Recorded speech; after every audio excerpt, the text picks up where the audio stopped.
One, deuce, tres. Hello, everybody, and we are live, and we are now streaming on Mainframe Comic Con. So, welcome to our live D&D show. I'm your host, Fred Packard. This is actually the fourth episode of our campaign. We will be bringing over the three first episodes that we shot onto the Mainframe Comic Con channel. Very excited for you guys to see all that. So if this is your first time joining us, welcome. With me, I'm just going to have everybody introduce themselves and their characters, and then we can get started. To my right today, actually, is Carla. Carla, would you like to introduce yourself? Oh, no. Okay, so hi, everyone. I am playing the nun, a wild magic sorcerer, Eladrin. And that's it. All right.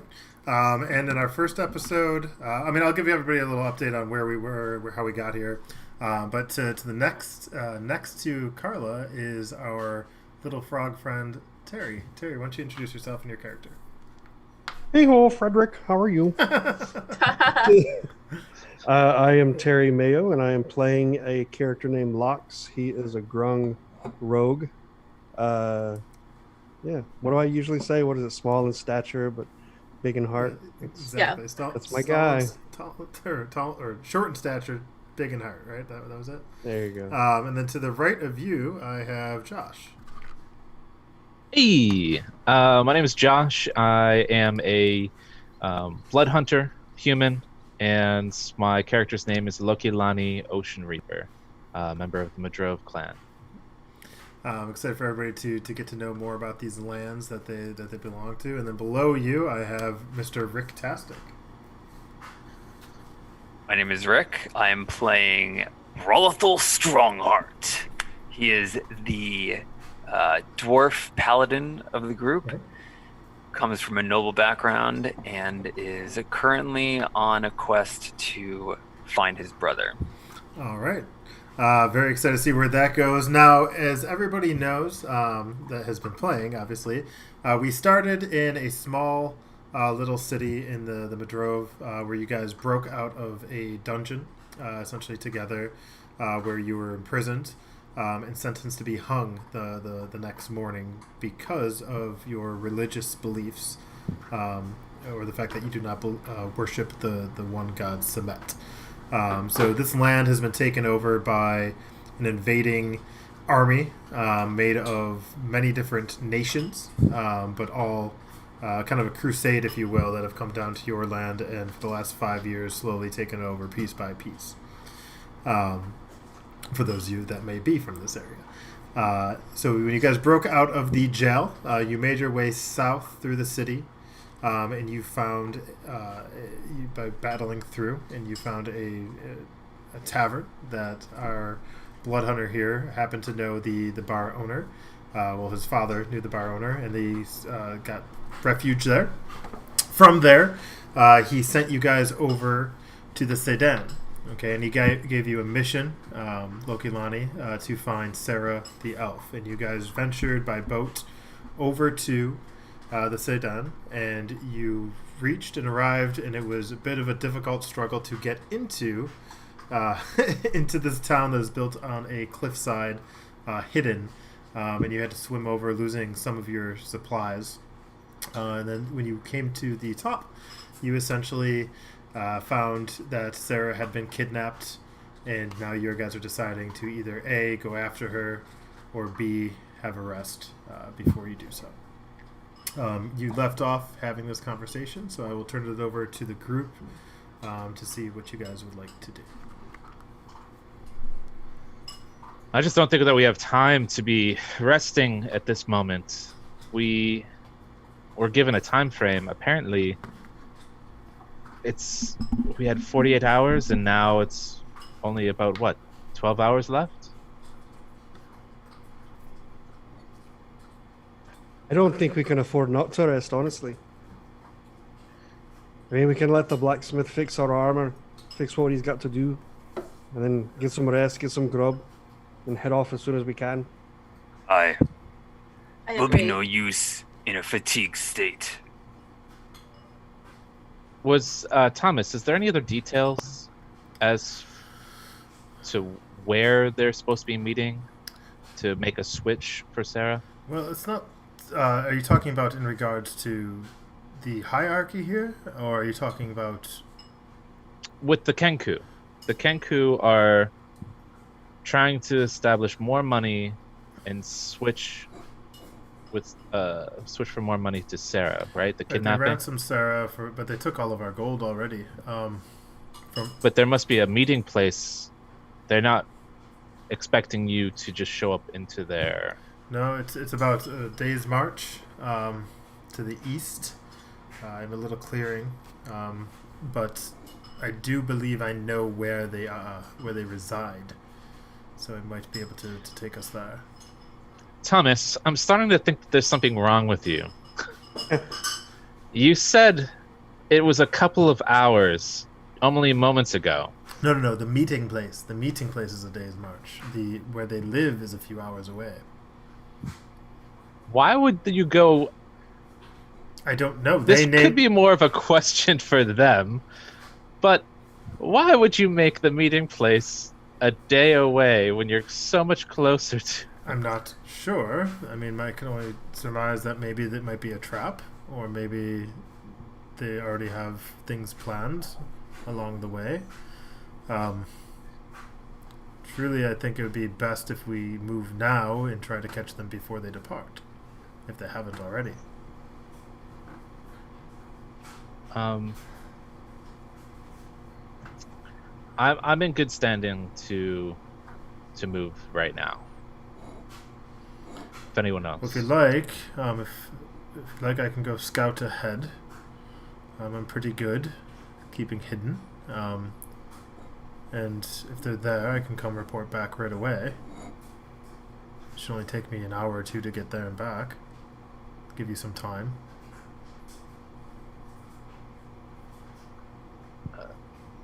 I think that sounds fair. I mean, I think we're at odds a bit, Loki, Lani, on what we want to do. I mean, I keep on getting more and more confused by the times. let it Distance. go. Let it go. Well, so you asked where they want to meet. They want to meet, obviously not where they live, but I think I know where they live, and it's much closer than where they want to meet. I don't know what's so confusing about that. If it's a day's travel, then we literally have no time to get there. Well, no, they wanted to meet tomorrow. Later. It's not like 24 hours travel. I'm just saying a day, like 12 hours walk. Okay, I'm just going based off of what you told me Well, you know, previously. you seem to be very particular with the details. I think it's pretty Someone's important. life is at stake. It's pretty important to know these details. True. Because I'm also going in.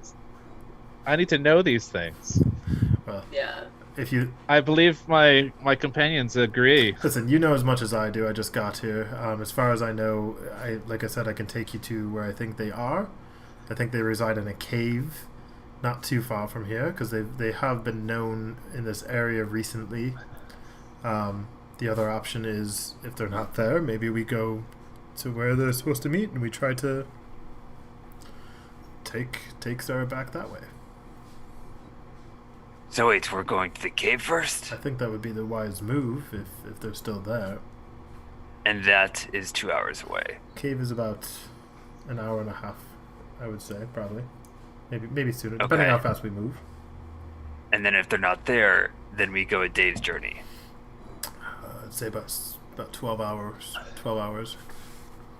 We should And how long? A daylight's worth of go journey. to daylight's worth of journey. And we're expected to be, or someone in the town is expected to meet for the ransom tomorrow in that day's Yeah, journey. they weren't too specific. It was more of a note that it was a conversation. Like a ransom note. Right.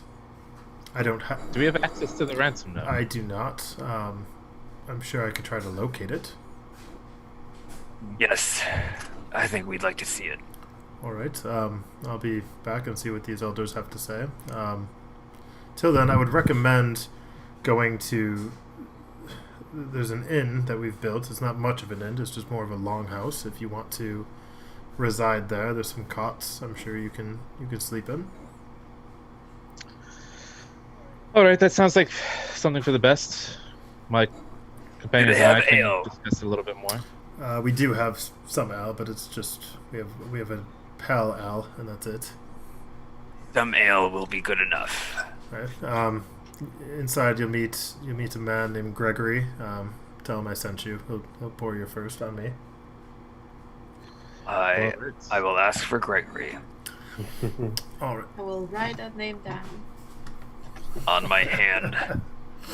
It's not a bad idea. I should be writing that down too. I'm just kidding. My small, stubby, dwarven hands. All right. So Thomas kind of heads off and he goes towards the group of like elves and humans that are having a conversation about 30 feet away. You see most of the homes or buildings are open faced, so meaning there's no door, and it's just high ceilings. You see a longhouse that goes probably about. Here I am with my feet. Probably maybe about 150, 200 feet back, and it's full of cots. And in the corner, there's chairs and tables for dining. Seems to be that most of the people that live there are sleeping in that area. Doesn't seem to be too much room for the rest of us here. How far away is this place from the blacksmith where we're it's kind of like think of it like a village circle. So it's very small. So you have maybe like 8 or 9 buildings total. A couple, two of which are long houses to house everybody. There's only about 30 to 40 people that live in this little secret nook. So there's not that many. So it's kind of a very small, hidden place, if you will. All right. I just want to make sure the blacksmith is working on my armor before taking off with it. Sure. So you can kind of see him kind of from where, because you guys just walked out of that area. So you see him kind of just looking at the armor and starting to like use different materials on it. So he's definitely getting to work.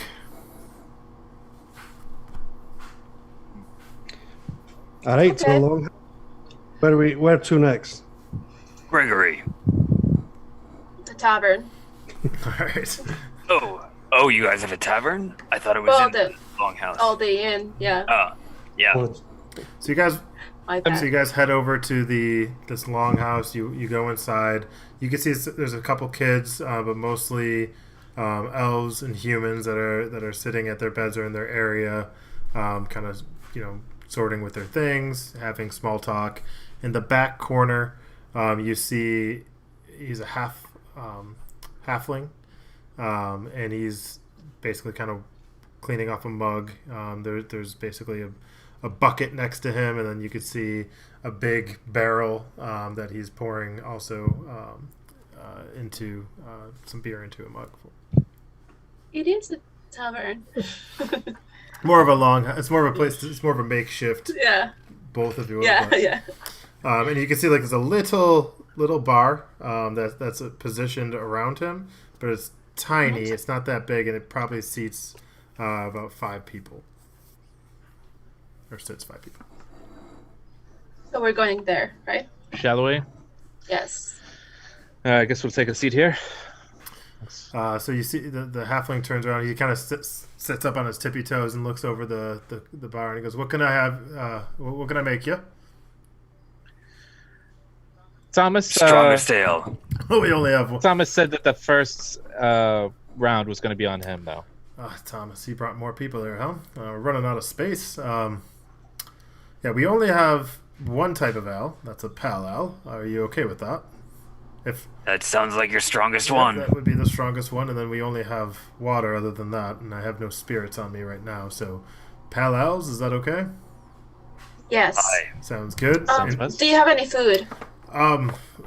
Food. We don't really serve too. Mostly everybody hunts for their food. I can see if we have any extras right now. We don't have too much to spare. Oh, thank you. But I could definitely take a look and ask and see what I can do for you. But with that being said, I do have nuts. Do you like nuts? Yes, I love nuts. Okay. I'm nuts. Okay. Well, I have some of those. I'll bring some of those over for you. Now, one moment. I'll get your beers, and then you can kind of see him like waddle back to the thing, and it's like 3 feet away, and he's just looking over his shoulder and pouring the drinks as he's doing it. And then you guys are all sitting at this bar. I'm excited. I'm so hungry. The last thing that I ate was an apple. I take a big swig of my beer, ale. Ooh, ale. And it is amazingly refreshing. Just cool and crisp, sliding down my throat. So This he's weird description, right? he turns around, serves everybody else their ales. You're speaking this out loud, it sounds like. Borderline sensual. You're a strange dwarf, aren't you? Gregory, he runs behind like this little makeshift wall, and he comes back out with a bushel, not a bushel, well, like a bowl of nuts, and he puts it in the middle of the table. All right, the beers were on Thomas, but the nuts, that'll be 1 copper piece. Aye. The nuts aren't on Thomas. Well, not these nuts.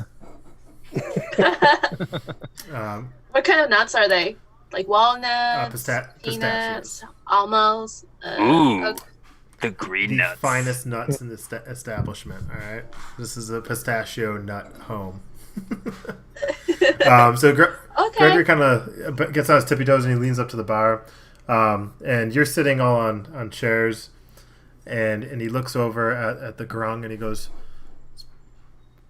"Grung, I haven't seen your kind here in a while. What brought you to our little establishment?" Yeah, I'm starting to get used to you people being shocked at my appearance. It's been a while. That's what she said. Aye. What am I doing here? Who is she? I'm accompanying people to find a young lass that's gone missing. Sarah. Yes, she's a fine lady. It's been a tough day, and seeing as all the gold's been taken, I don't know how much longer we'll be surviving here. What do you depend on? Well, we usually do ore. We have an ore minery down below, but that's been our trade, and everything we've traded, we're running low at this point, and we've been stocking up, and all of that has been taken now. So I'm not sure what we're going to do. There's only a few of us here, so. Why? Maybe you might know, but why would the Kenku target this small village? They just like to steal, from my understanding. It's just in their nature. But you've been dealing with them for the past, right? They haven't ventured into camp, but we have seen them on the outskirts.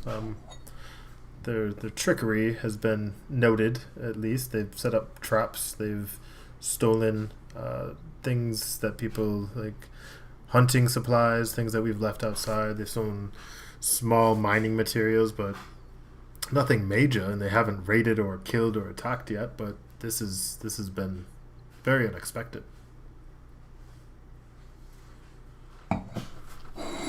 How many would you say there are? It came so quick. Don't know. They were well cloaked.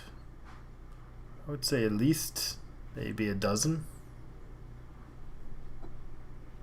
But you're all trying to form an army, a militia here. Well, we haven't And- formed it yet. We haven't gotten too many fighters. So That's it's right. There just- are like 30 of you, right? Yes, but most of us are simple folk with a trade. We haven't been able to collect too many warriors, if you could say so. Yeah, it sounds like Thomas has been leading us on a bit. he does. He's a salesman, Thomas. I mean, that is his trade. Well, thank you very much for the beverages. I'll take another one. All right. The first one was on Thomas. The next one is on you. That'll be Yep. 5 copper pieces. 5 it is. He scoops he kind of leans up and grabs him and pulls him down and takes his shirt and pulls him to his shirt, and you hear him drop into a bucket. Yeah. I throw another 5 on there. Oh, do you want a third? No, just a Oh, tip. well, that's highly. It's been a while since I've been tipped. Yeah, one moment, and you can see him kind of overflow this beer and fill it all the way to the top for you, and he puts it back on the bar for you. How are the nuts, lady? When They're is the really last time you had that great of nuts in your mouth? It's been a while. Let's move on, shall we? No fan of the culinary I surprises. just turned that bright are- red. Oh god. I love pistachios. They're great. Yeah, they're the goblin's nuts. Is Yeah. Oh my god, that's hilarious. I'm more like a fan of walnuts, but these are really good. So you're a walnut fan. That's good. Yeah. Well, I hope you enjoy. So with that being said, I think can I help any of y'all with any more nuts or beer? I think that'll be all. Thank All right, you. I'm gonna go. Do not nuts- come behind the. Nuts are the only thing you Yeah, have. don't come behind the bar. I'm gonna step out. I need to take a whiz. I'll be back. Nuts are the only thing you have. That's it. That's all I have. I can ask around, or you ask as he's walking away, or you ask around. It's up to you. And he walks away. All right, gang. This is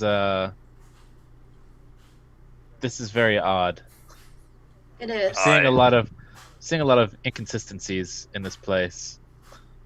Yeah, there's quite a lot of red flags. Yeah. I'd like to just assume that they're all being honest and trustworthy, but I can't really be for sure. Does anyone else still feel confused by the state that there's a day away that they're gonna go make the drop, and they are only 2 hours away physically? Well, if Thomas was on the up and up, then Not the information he's given, maybe there's other ulterior motives that the Kenku are up to. Don't know. So odd. Full of shite, and we don't know. One or the other, yeah. Well,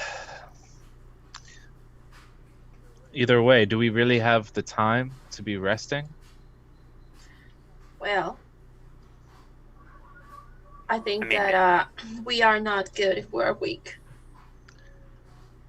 Health-wise, I'm good. Mhm. But like energy-wise, I'm feeling a little down. Yeah. You need to pick me up. But I would like to eat. yeah, maybe a couple more pick-me-ups. But hey, if you guys want to do it, I got your back. Maybe your front too. Damn, we are exhausted, right? After You the are swimming. pretty tired. Pretty. But tired. do we have any Oh, exhaustion points? None Or not? yet. So no exhaustion points Oh, yet. okay. However, some of you have taken damage, have you not?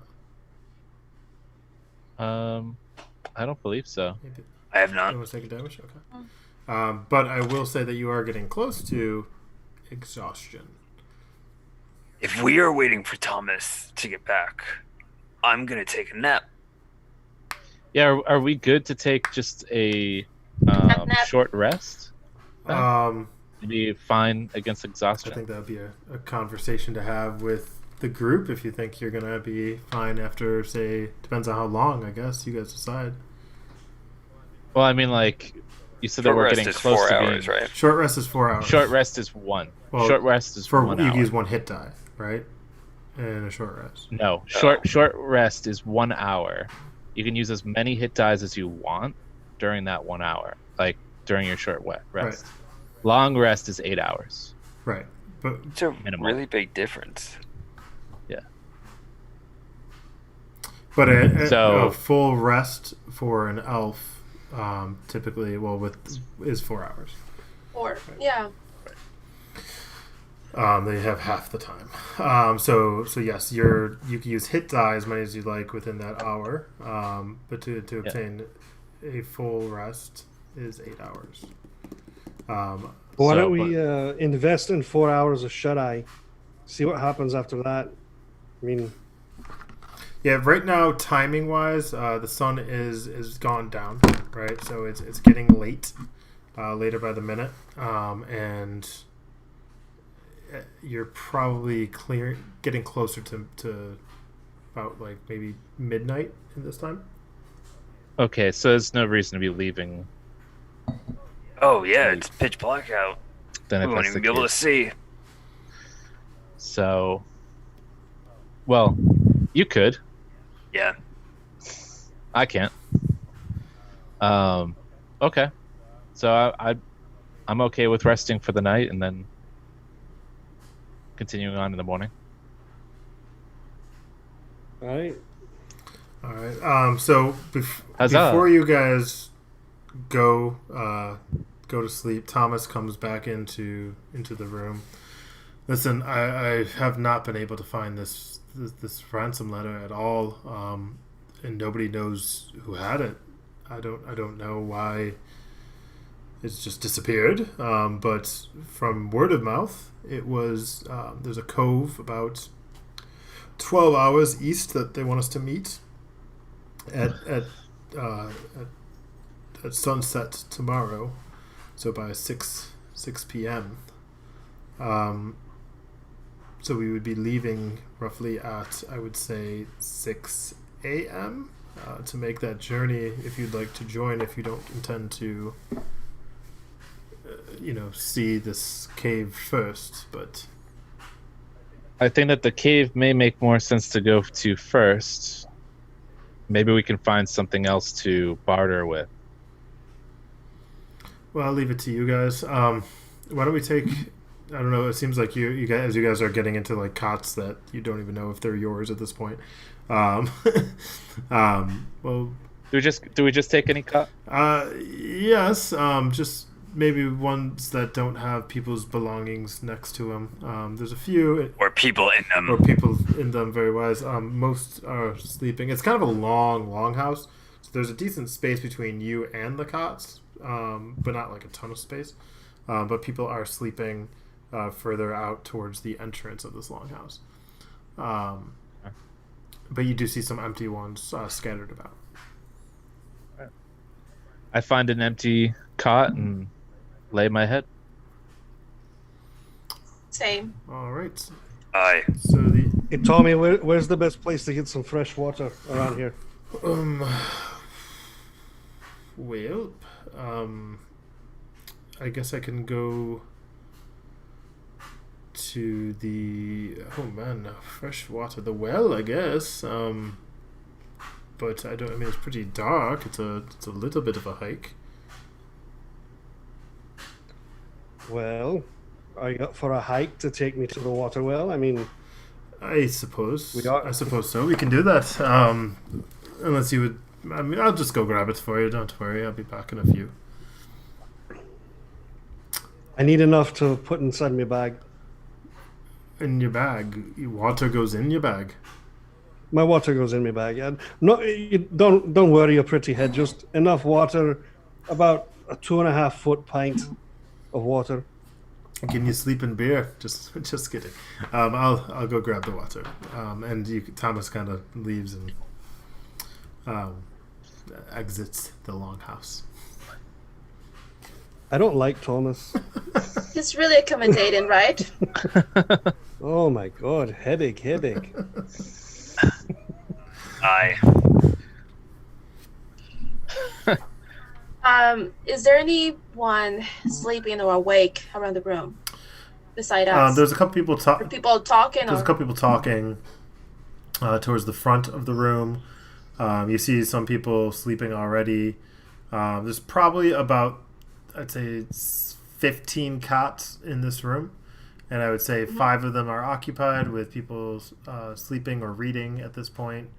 And then there's another like 3 or 4 people towards the entrance having a conversation in a tight circle. And then the rest of the cots are open for you guys to sleep in. I'm gonna get closer to the group of 4 people, a good distance, and I'm gonna lay down in one of those cots, but also trying to pay attention to the conversation they're having right now. Sure. Okay. I'm gonna have you roll for me real quick, Danon. And let's do investigation. All right. I think that would be a good one. That's 10. 10. Okay. So Yeah. you can hear some whispering and then one person kind of raising their voice a little bit, like silencing somebody, but other than that, you can't really make out too much of the words at all. And you don't really feel any suspicions coming about right now. Is there anything in their demeanor, like heavy conversation? I can see their hand gestures, anything like that? It's kind of getting darker, so you do see some shadows, but you see most of them are kind of like this, talking. The other person has their hands behind their head, but you do see one person pointing at another person like this. Okay. Then I'm gonna just drift into a sleep. All right. I'm dead asleep and snoring. Okay. And then Thomas comes back with a bucket of water that he's dragging towards you, Lox. And he brings over. He's like, "Oh, that was pretty heavy for that walk. Here you go, Lox." Much appreciated. All right. So Well, I'm just going to start stripping off my clothes as we're talking. This was not much appreciated. I am going to step out. I don't know why you decide to. Okay. Goodbye. And he and he steps away, kind of like backing out, covering his eyes, out of the longhouse.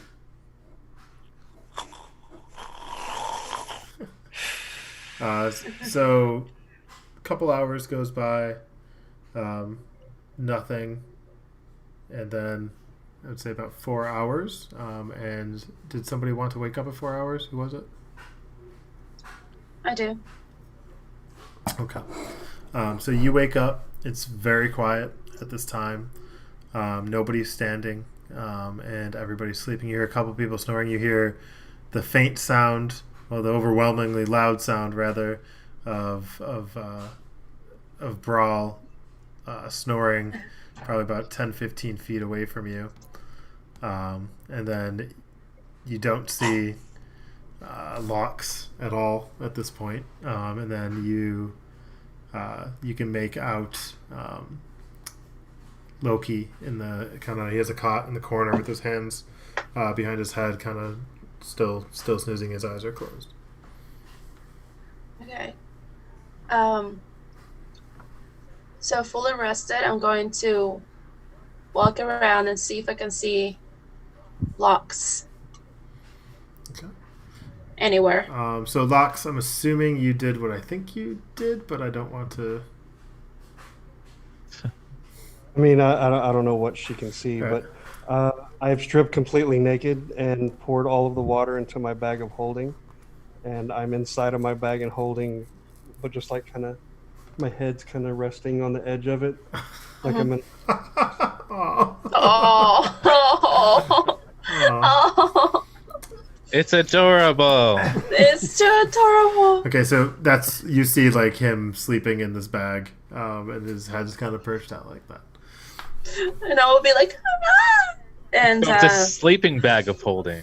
oh. Yeah. Very creative.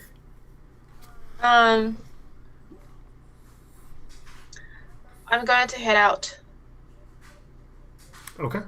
So you walk outside, and what you see again, all the buildings are now pitch black, but you do hear sounds like ting, ting, ting, coming from the oh my gosh, the blacksmith. Yeah, there's the word I was looking for.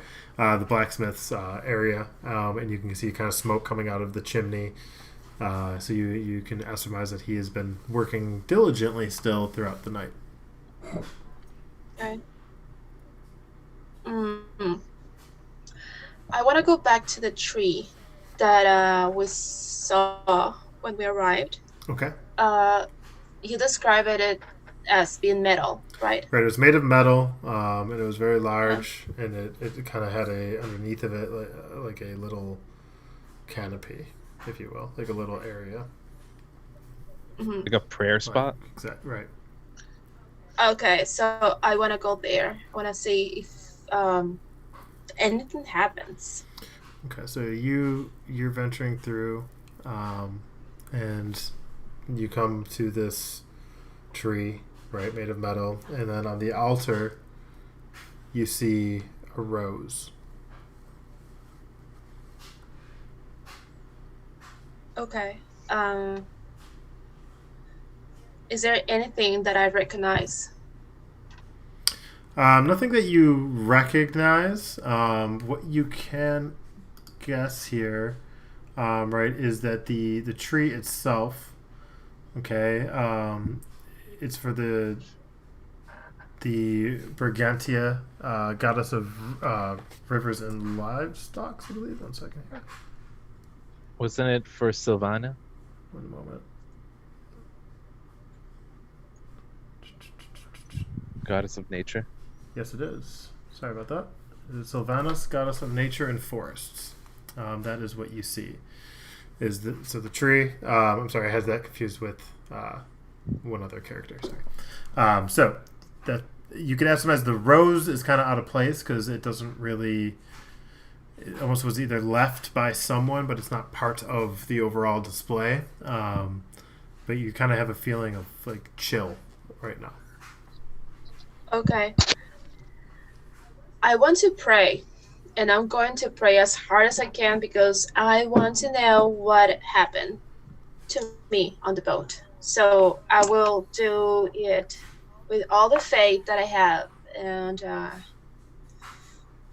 I'm kind of desperate. So you're reaching out to see who contacted you while you're on the boat? Yes. Okay. So you're praying.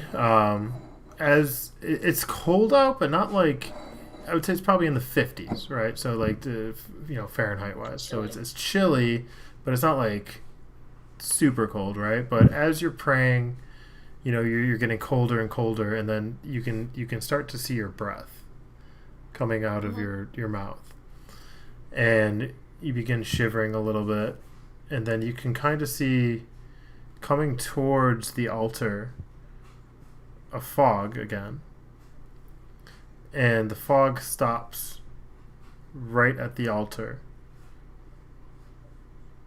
and the rose stands up straight.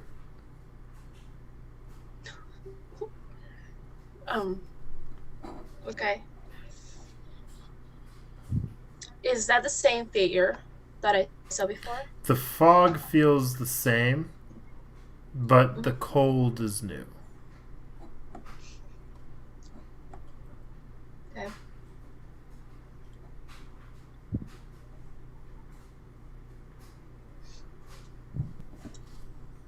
Who are you? You don't hear a reply, and then the rose lifts up off the table, is now floating and standing straight up.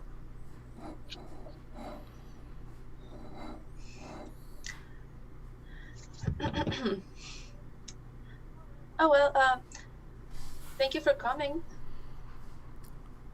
Thank you for showing up. I am quite lost here. I don't know where I am.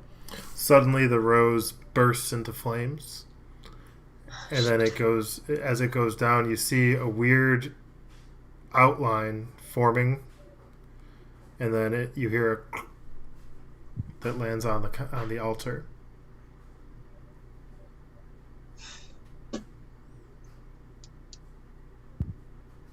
And it doesn't look like a rose or an ash of rose, but you do see what looks like a little object left on the altar where the rose once was. And then the fog starts to roll back and dissipate, and then your breath you no longer see.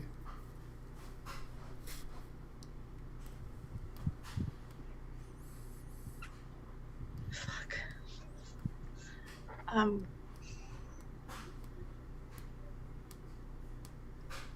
gonna get closer. Okay. I'm not gonna touch it. Okay. I just want to see So you object. You lean over the altar and you look down, and above you is this giant tree, and you can see up the middle of it, made of metal, right, and it's spiraling up, and then the branches are leaning or spread out above it, and then you look down on this altar. What you see is made of thorns and stems, and a tint of red is a compass.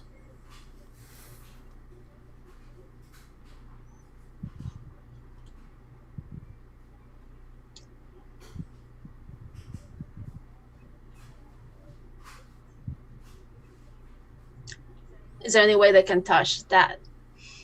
Yeah, you can try to touch it. So you pick it up. The compass? I thought you said that it was above me. No. Like there was like on the altar below you where the rose was is now a compass made of that rose. Thorns. Oh, shit. And okay. it's essentially Okay. I said that I was lost. Compass. Shit. I said that I was lost. So, okay. Fuck it. I'm gonna grab it. And you grab it and you pick it up, and you can tell that it's somewhat fragile, but it does have the compass. The north, east, southwest is engraved into what looks like rose stems, and the thorns point the way to the direction that you are facing. And you can see that you are facing right now. To the right of you is the water. You can see you're facing east. But it is fragile. You can tell that it's very fragile.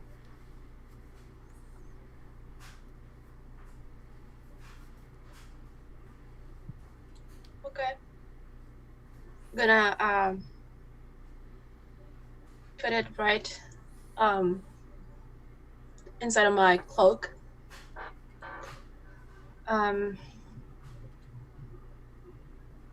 I want to stay a little bit longer at the inside of the tree. Okay. And I'm going to cry. Okay. Yeah. So you're going to cry? You're telling yourself you're going to cry, or are you actually going to cry? No, I'm actually like start like crying. Okay. I will be like,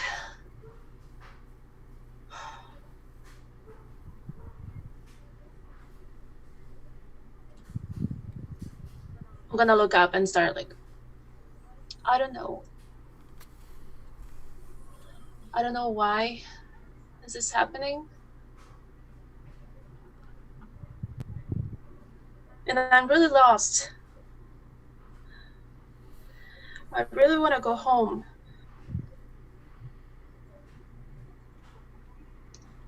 I'm really worried. I think that my parents miss me. They must be really worried. And my sister too. So if there's suddenly you see the compass swirl, and then it points southeast.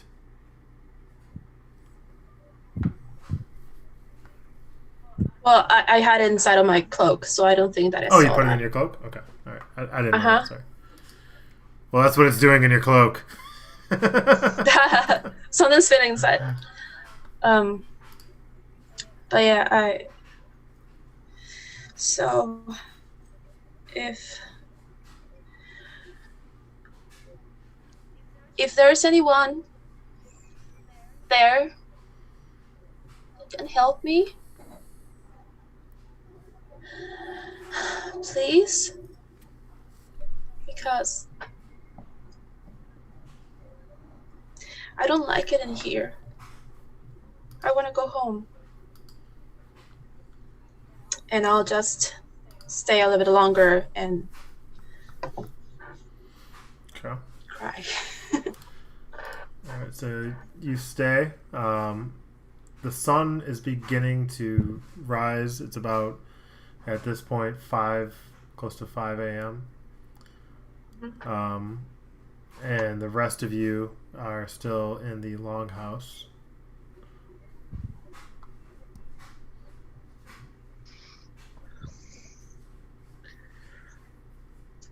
Close by the time that I know that everybody will be waking up, I'll head back. Yeah, everybody's taking a short rest. So short rest, you guys are already been sleeping at this point for almost 5 hours. So it's up to you what you guys would like to do, if you want to start waking up or continue to sleep. Well, we've also not really been doing anything of like activity wise. So I would think that would kind of be a long rest, wouldn't it be? For 4 hours?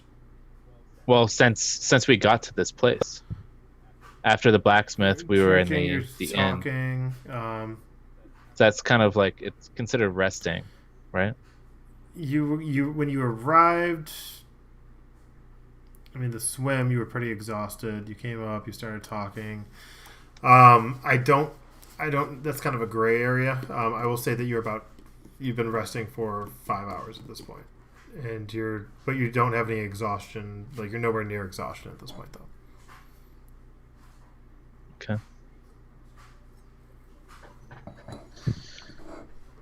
So I guess I'll start to wake myself up.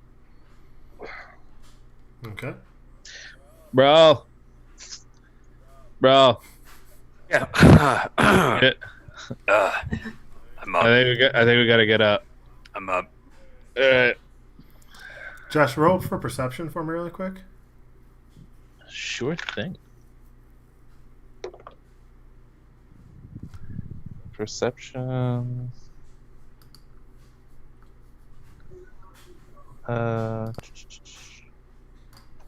9. 9? Okay. So, in your natural perception's what?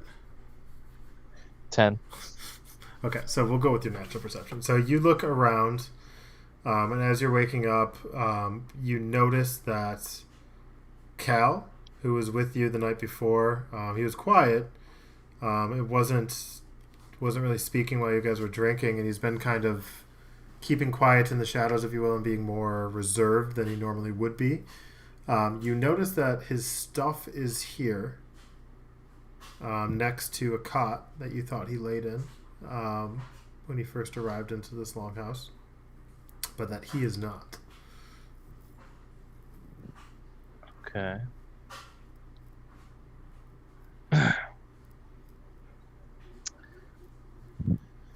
Brawl, have you seen Cal? Actually, we're missing Cal and Anon right now. Where? I don't know. I just woke up. You just woke me up. Locks? Yes. Locks! Is your head still sticking out of the bag of holding, or is it just like, is your whole body in it? No, my head and my little arms are sticking out, and I'm just like looking up, like, yes, what? Locks, have you seen Danan or Cal? Well, no, not since last night. Or a couple hours ago. No. Why are they missing? Well, they're not here. I guess. Well, And, I mean, we need to go probably hunt for some food at this point. I don't think they have anything here. well, if I know the Kenku, they're probably not around, so I wouldn't imagine they've been taken or nothing. But probably wouldn't be a bad idea to start looking around for our companions either. But all right. It's not the way I wanted to wake up. But It's Gregory at the bar. No, you do not see Gregory at the bar. But you do see some short legs laying on the ground by a wall that is kind of. This is the bar is kind of like a. Oh my gosh, so hard to do this, but much easier in person, guys. Sorry. The bar is kind of like this, right? And then to the right of it is a wall. It's kind of like a makeshift wall, and you see some legs sleeping on the ground, but you can only see like the ends of the legs. as far as you know, they're sleeping. Well, yeah, so maybe he might might be dead. be. Who knows? You see some. I Oh go God, up, no, Gregory! I go up to see if it's Gregory. Yes, it's Gregory sleeping on the floor, and he's kind of like curled up a little bit. I gently nudge him with dwarven strength, and until he wakes up. He wakes up instantly. What's going on? Are we under attack? I just wanted to let you know I'm gonna grab another ale and leave the coin on the bar. Make it 10 copper pieces for waking me. Aye. Wait, didn't you give him a tip yesterday? That seems kind of like a. Well, he kind of hears you. Fair point. 7 copper pieces. And then he goes back to sleep. Aye. I probably wouldn't leave a tip this time. He's not actually getting it for you. This is not the best service.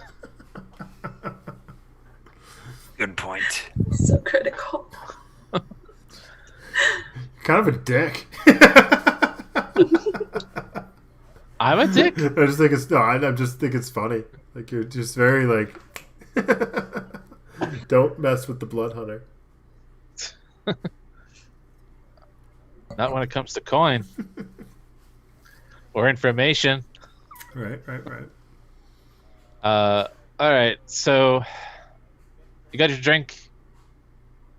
Let's Aye. roll out.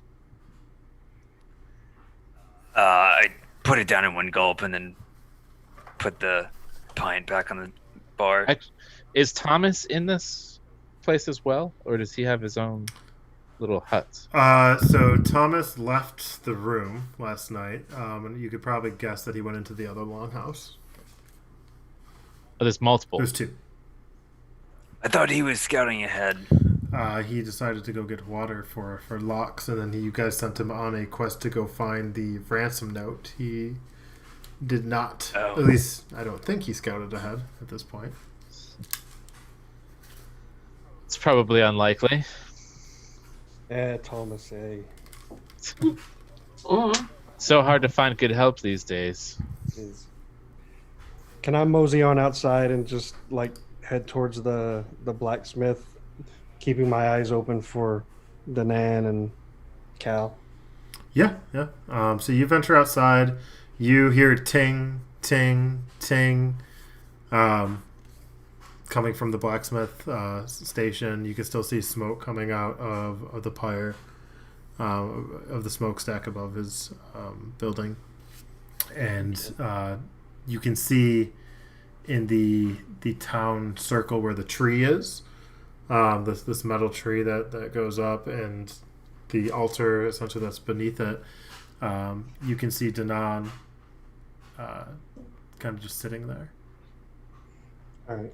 Can I go towards Danan? We're all out walking right now, or just I stopped to notice how, I guess there's Cal's, all of his equipment is just sitting there. so maybe we'll find him today too. I mean, I don't know. We should probably take his equipment with us, so that way it's not taken. taken by some stranger. So, you want to grab Alright. some of this stuff? Yeah. I think I have a backpack on right now. All right. We'll take his gear with us, which I think he had like a longbow and swell. Something. So then head outside. Cool. So you guys head outside. You see, right now, you see Lox walking closer to Danan, who... you're awake, right, Danan? You're kind of just sitting there? Yeah. So I just want to come up and like maybe stand next to her. I'm not too big, so I don't know if she sees me or not, but kind of stand next to her. And, hey, princess, are you awake? Oh, hi. Yes. You know, it doesn't have to be right now, but sometime before the others join us, or when they're not around, you'll have to tell me what all that shenanigan was on the boat. Yeah. I mean, your secret's safe with me. It means nothing to me other than curiosity, but I would sure like to know what the hell was that. Yeah, for me too. I don't know. I came here to ask for answers. I'm just... Well, obviously, you know, I'm not from here. And I'm really lost. Thank you for keeping my secret. I don't know what happened. I don't know who was that. But I will tell you everything as soon as we can. Fair enough, yeah. Yeah. Are you good to travel today then? Oh, yes. Yes, I'm okay. All right. Well, one more day then, yeah? Thank you, Lux. You're welcome. So the group kind of comes together at this point under the tree. And Thomas kind of Lux, ventures. you realize you don't have clothes on still, right? I did. I put them on. I said I put them on. Okay. Or did I? I Either said way, I it's put them fine on, with but I me. didn't actually. So at this time, Thomas kind of comes out of the other longhouse. He kind of starts stretching, and he looks over at you guys, and he's like, "Oh, well, I can see you're up already. What are we doing? What's the moves?" Well, We're looking for a friend. For Sara. You're going to look for Sara? That's we're not looking- a friend. We don't know her.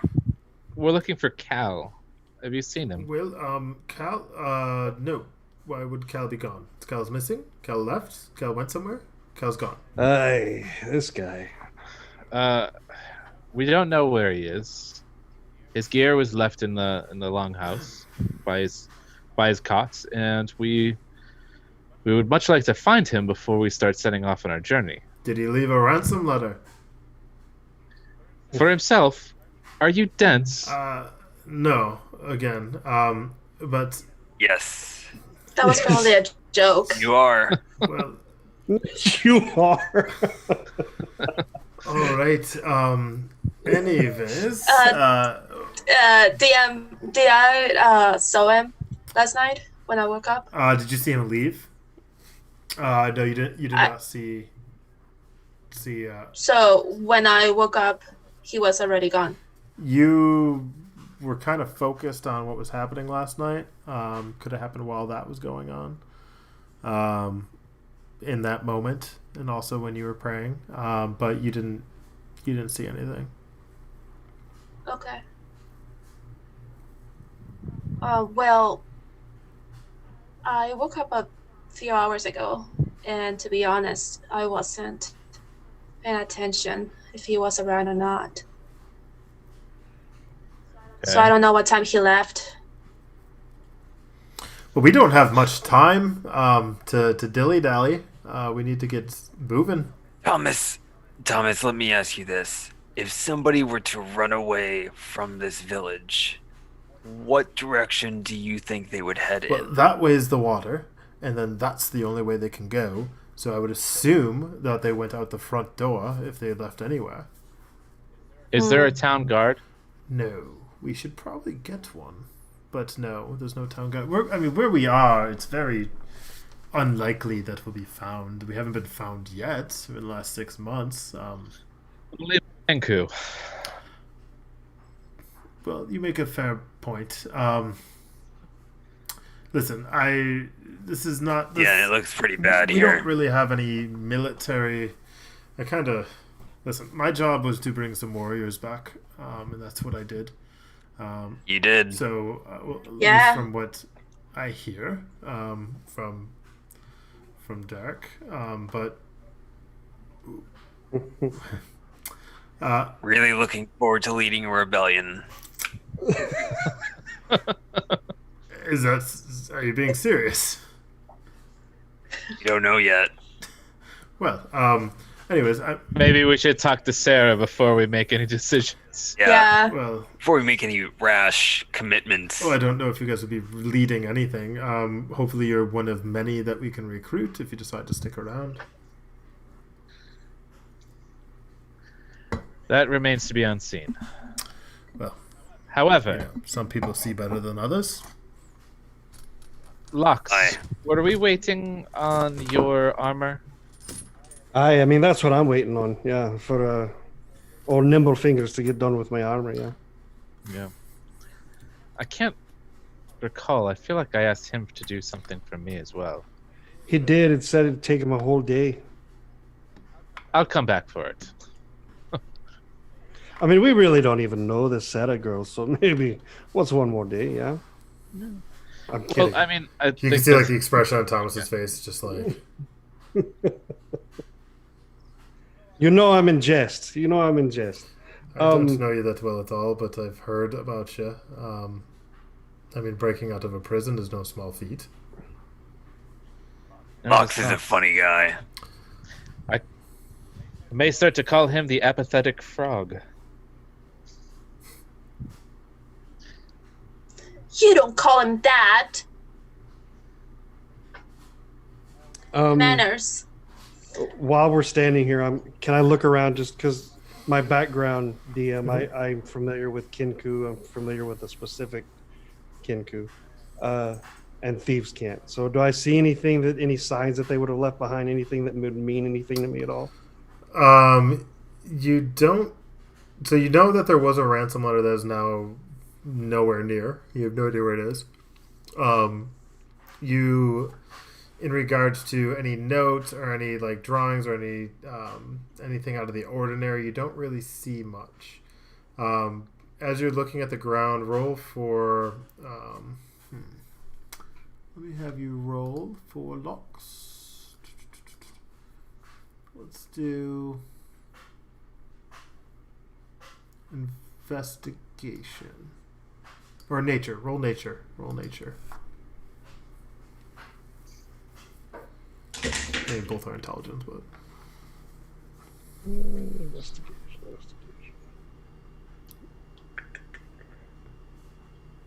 Wish this was in an alphabetical order. Investigation? You have a +0. Oh, okay. Then just a straight 5. What do I say? So you see ground. So you're looking for tracks right now to see if there's anything, and all you're seeing is straight dirt. Yeah. Oh, I found nature. Okay. Yeah, all you right. found nature. Finally. Yeah, you found just nature. Dirt.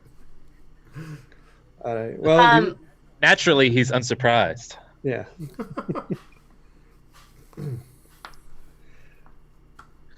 All right, so... Do we see any feathers on the ground? I will... So, roll again for... I'm going to have you roll for investigation, Carla. Or, excuse me, Dana.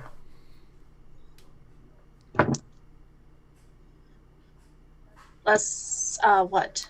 So that's going to be your nature... Investigation. Check. Investigation? Oh, that's 15. 15. Okay, so you can see some feathers kind of scattered about. You can see that there's what looked like a mixture of different types of feathers, but you notice a longer feather probably about a foot, pretty big, towards the entrance of the encampment. And you see a couple of them over there. Is it black? That's a good question. What is the color of my Kenku? We'll just say brown or black from what you can see. Okay. But yes, you can surmise that it So looks like a. Okay. If you have any history, actually roll for history real quick. I don't know if you've seen Kenku. Oh, plus history or plus nature? Plus history. History. Oh, okay. So that's 16. 16. Okay, so yeah, you can estimate that that is a Kenku feather. Okay. So we know that they were actual Kenkus. That's cool. Lux, before we head out, did you want to check with the mason? Oh yeah. I mean, I don't want to leave here without my armor. Yeah, Well, perhaps we should get that going then. I'm down. Yeah. After you. Well, okay then. I'll follow So you, yeah, my we're friend. walking over to the blacksmith. Follow in a you. huff. So you can see. I'm looking for any signs of Cal. So anything in particular that you're looking for? Scraps of clothing, his footprint. Okay, so roll for Dirt. investigation.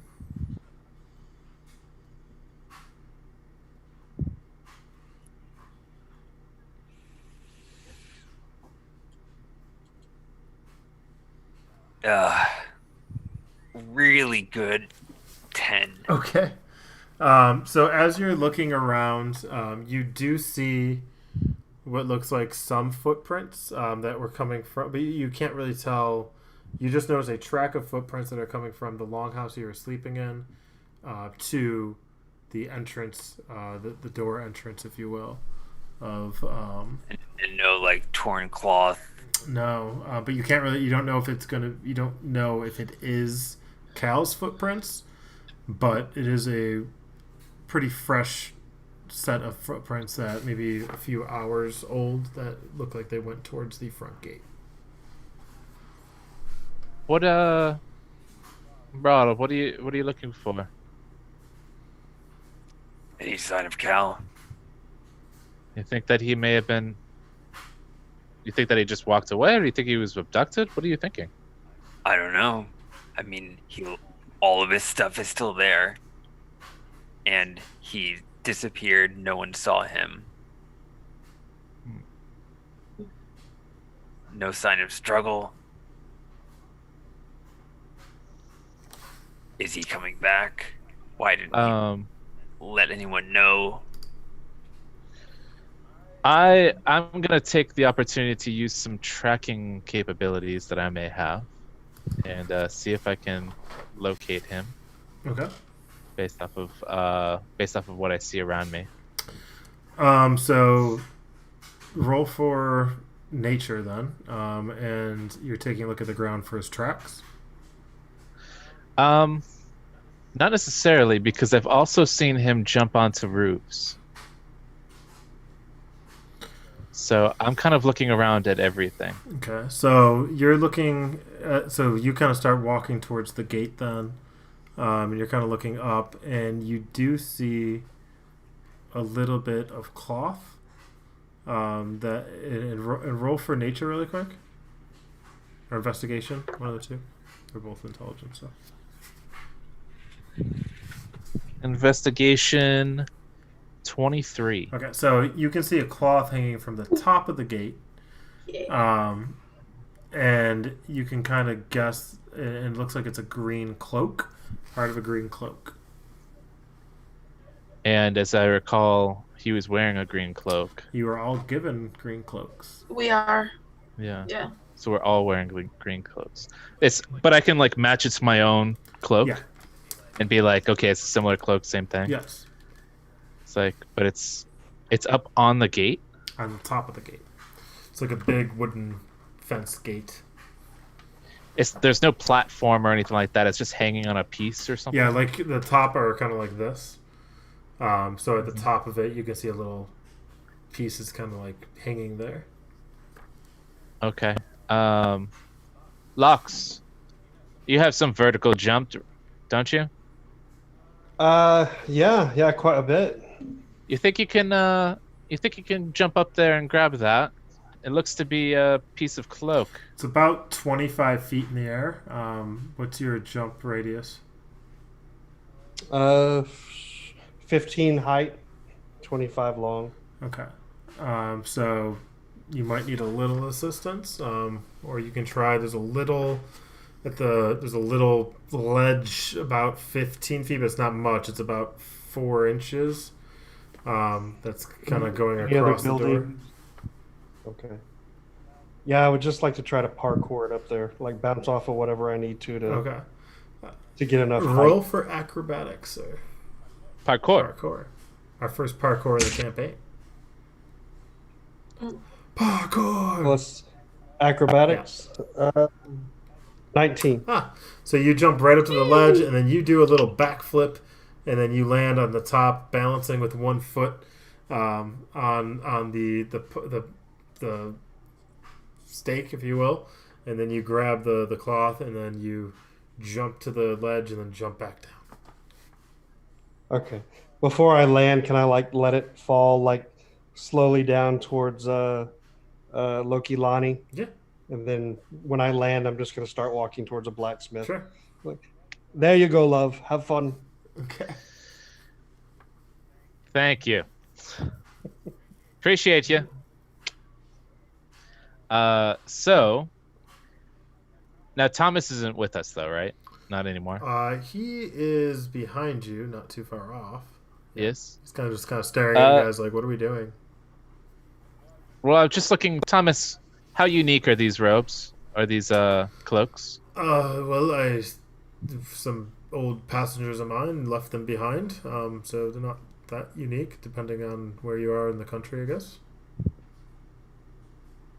But it's not something that you've necessarily seen all throughout this little No, village, right? no, nobody in this village is wearing any green cloaks, I don't think.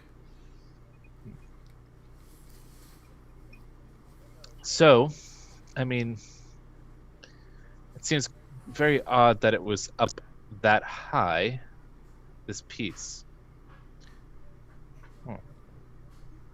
Think it was cows. I believe so. I don't think nobody else is missing a piece of cloth, is there? Are we? No. Nope. I don't believe so. So the only thing I can guess is that it's cows. Somebody took him? Fly, probably. You think he was flying? I mean, come on. Nobody can fly. No elf that I know can fly. We're seeing. The Kenku can't fly. Cal can jump. We know. We know that. Yeah. Cal can jump. Do you have any Arakokras around here? Any sides? I ask again, Thomas. So you're asking Thomas if you see it. So you look back, and Thomas is kind of like shining an apple. And The apples and again. he looks up. He's like, "I'm sorry. Did you say Arakokra? Yeah. I have not seen any cocks in this area. To the west, it's more of a Maj-Paj. There's a couple, but there's more of an army that has come that is of a creature I'm not too familiar with." Mm-hmm. Well, we need to find him. Do you think that this is more important than... I promise you, Sarah is very important. Do you think this could wait, or do you think that maybe we should... Maybe they might be the same place. Maybe he went ahead because I did say that it was urgent. I'm not sure. the gear that he left behind, was it including his weapons? So are you by it right now? Well, so we Yeah, picked up all of his okay. gear. So you do see his weapons in the rest of his gear with it. So like he doesn't have any of his bow or anything like that. No, he left all So his stuff. Maybe he had to have a meeting with nature. I don't think that's something that he does. We all do it, especially in the morning. Oh, and sometimes at night and several times during the midday. Yeah. But he didn't have to. So even if he had to, take a whiz Or dump. or what have you, I mean, I feel like he would just find a bed to do that on. Reference to past episode. For everybody watching this is the 4th episode. So, I don't think that he would just... But would he have done that in the room that he was sleeping in? That seems like it would be a poor decision. Well, it'd be pretty bad if you did that. But why would he leave the village to do that? There's plenty of holes. I really don't know the kind of... Sometimes it's just nice to be out in the woods. Well, yeah. In nature? Well, we can have this conversation while we're walking. I think that our present matters right now. Sure. I, for one, am ready to do this. Do you want me to hold his stuff while we walk, seeing as I don't really have any... That sounds like an excellent idea, I Thomas. appreciate that. And I'll... Take all of my stuff, too. Oh, well, thank you. I just need... You're welcome. Okay. Thank you. And then he just kind of starts walking out the front door. Out the gate? He goes to the gate, and then it's not that heavy. It's like thin wood that was put together, like logs, smaller trees that kind of make this gate. He goes up, and then with his one arm, and he's holding all the rest of the gear, he kind of like pulls it back, and then he wait, Thomas. with his foot. Thomas. What? Wait, it's dangerous business walking outside your front gate. We need to wait for locks. There's not much time. Sure, I'll give it a moment. So Lox is walking up to he's arrived at the blacksmith. You walk in, Lox, and you see him kind of tired as can be, leaning, sitting on a chair with his hand on his head. He hears you enter, and he holds up your armor. He goes, "This took me all night. I'm surprised at how..." And he pulls it up. It's not that big. He's like, "I'm surprised. At how much time this actually took, but here you go." Well, you're a master artisan of the craft, there, Boyle. Let's see if it fits, yeah. And then I just drop the leather I'm wearing and start shimmying into the studded leather. So you get into the studded leather. You notice one thing is weird. Oh, Lord. The right arm is a little bit longer than the left, but it's not going to impede you at all. It just makes it a little uncomfortable, and it's a little bit heavier on your right side. Yeah. What's his name? What's the blacksmith's name? I believe it was... Oh, man. Yeah. Rourke, wasn't it? Rourke was somebody else. No, we didn't actually give. We never got his name. Did I give you his name? Yeah. I didn't. No, we never got his name.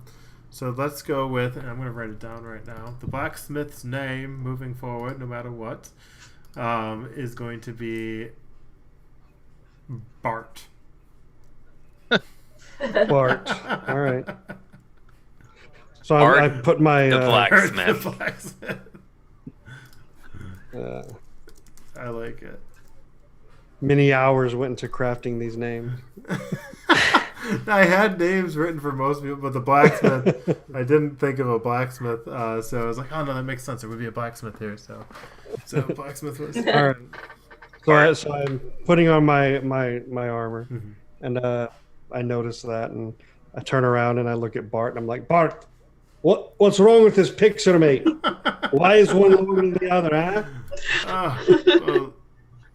If you'd like, I can finish, or you can come back. That's not too big of a problem, is it?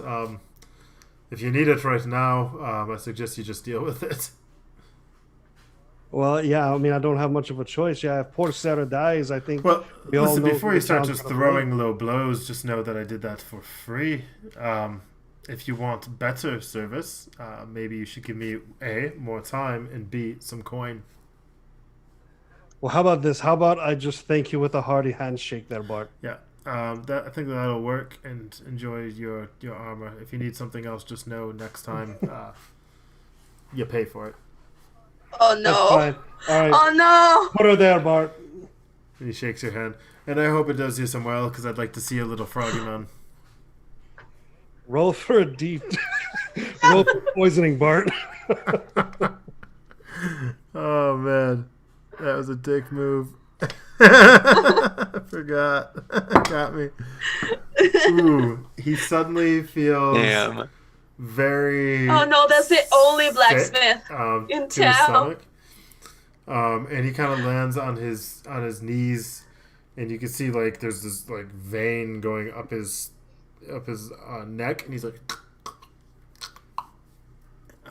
and he deals 2 damage, and then blood starts coming out of his nose, and then he starts just kind of stumbling on his knees to his bed, and he lays on his bed as he's kind of like gasping for breath, and blood's coming out of his nose.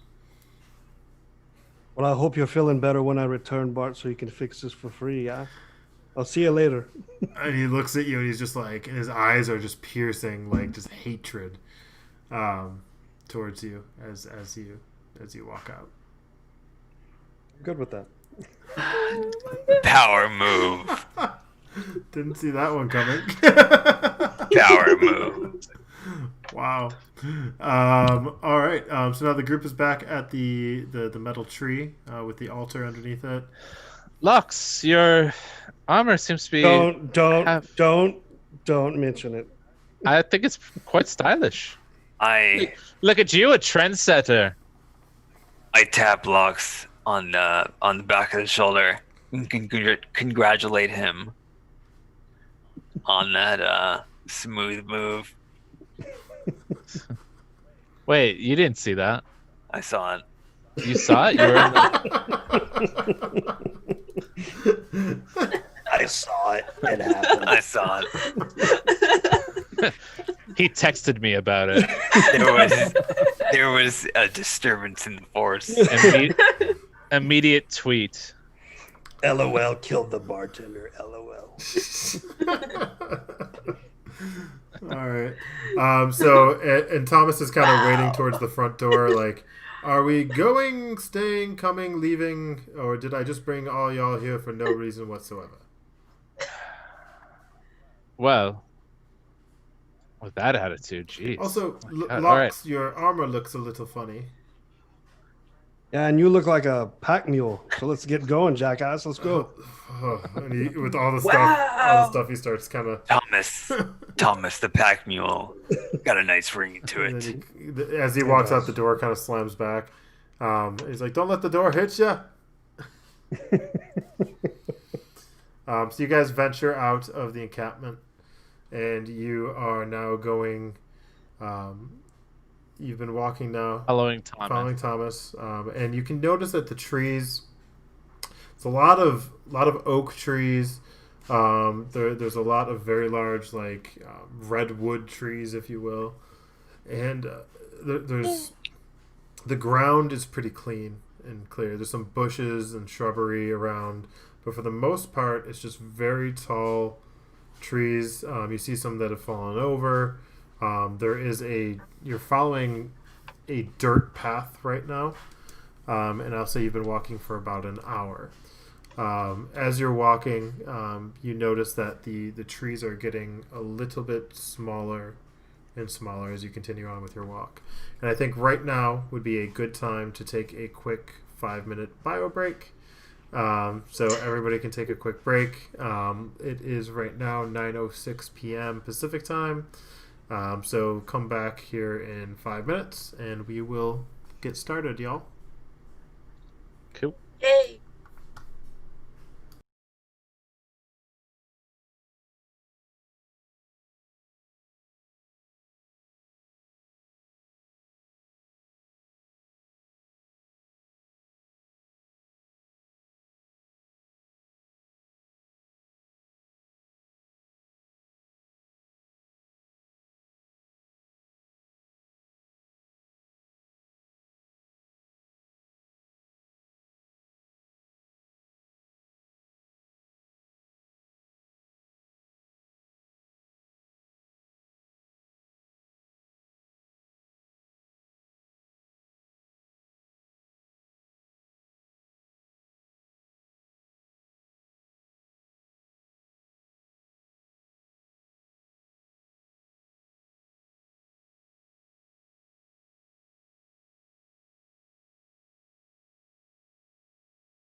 All right, we are back. Appreciate everybody's patience while we gathered our thoughts and our things.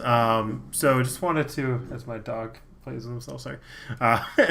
So just wanted to give a quick little announcement. So as you guys know, we did come over to Mainframe Comic-Con. So this is a great YouTube channel that is doing a lot of celebrity interviews. They're doing a lot of nerd news, if you will, movie news, book news, all that stuff. They are a great channel, so we're happy to have found a home here. The live shows will be on Mainframe Comic-Con. We will be recording these shows and putting them on the Fred Packard channel as well. So you have two places where you can stay tuned and watch these shows. But live will be on Mainframe Comic-Con. And I'm very excited for that. So if you guys could subscribe to the channel, that'd be great. So that way we can keep building this thing and hopefully collect a bunch of D&D fans. And you guys can enjoy a great story and go along with us as we do this. But with that being said, back to the action. So you guys have been venturing down this path, and for the past hour or so, you noticed as you get further and further into these woods, if you will, that the trees are getting smaller, and you seem to be kind of going more and more uphill. Who is leading the way? Thomas was leading. Behind Thomas, though. Who's behind Thomas? Yeah. Behind Thomas? I am. Okay. So, Brawl, what I'm going to have you do is roll for perception for me real quick.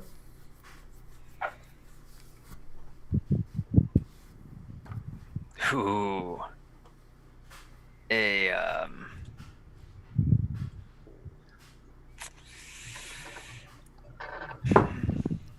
modest 5. Okay. So you guys, as you're going, the hill is getting even higher and higher, and you notice that you can't see too far ahead anymore, Brawl, and you're kind of walking it's very steep. And This always makes me insecure about my height. And in front of you, Thomas is having some difficulties carrying your stuff, and he's beginning to kind of stumble and fall a little bit. But he's trying to, keep it together as he's moving forward. I yell an encouragement. Keep it up, Thomas. Roll another d20 for me.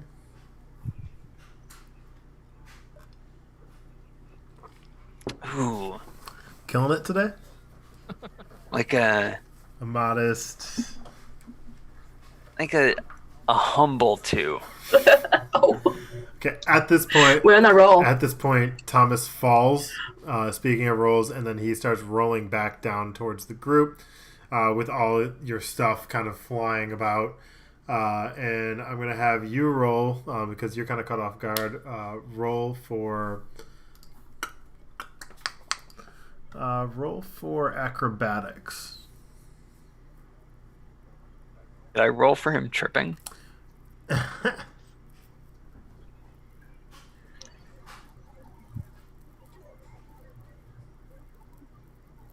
A modest 2. Ooh. No, like a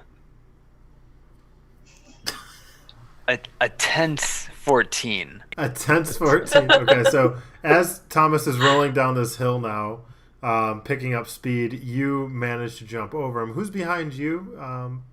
I'll be behind Okay, him. roll a d20 for acrobatics.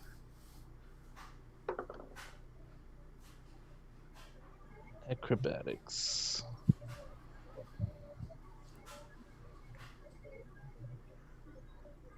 I have a 17. An impressive 17. So you just kind of jump and grab your knees as Thomas rolls below you. Behind you is who? Wait, I just jump? Like, not to hold him back or anything like that. Not to, stop him. No. I jump out of the way.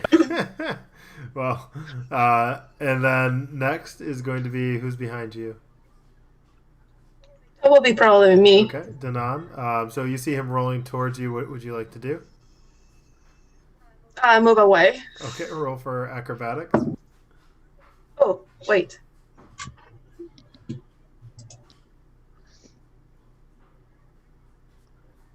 Oh, that's 16. Okay, so you guys are rolling good so far. So A serious 16. you kind of start Yeah. floating in the air, and you don't know what's going on. You're like, what the hell? And then you kind of go really high up in the air, and then he rolls under you, and then you slam down to the ground.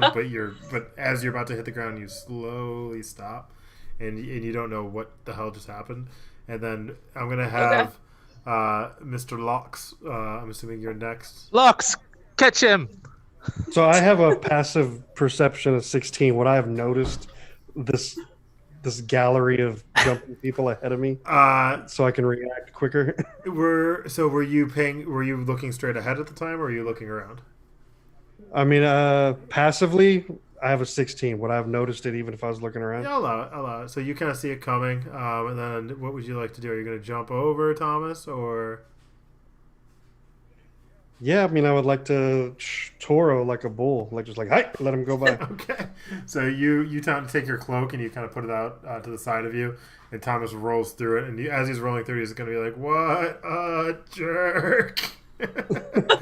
And then he, as you wish. and then he, Be careful with our stuff, Tommy. and then he lands at the end, and then he kind of stops, and he's just on his back, and he spits up, and dirt kind of flies out of his mouth.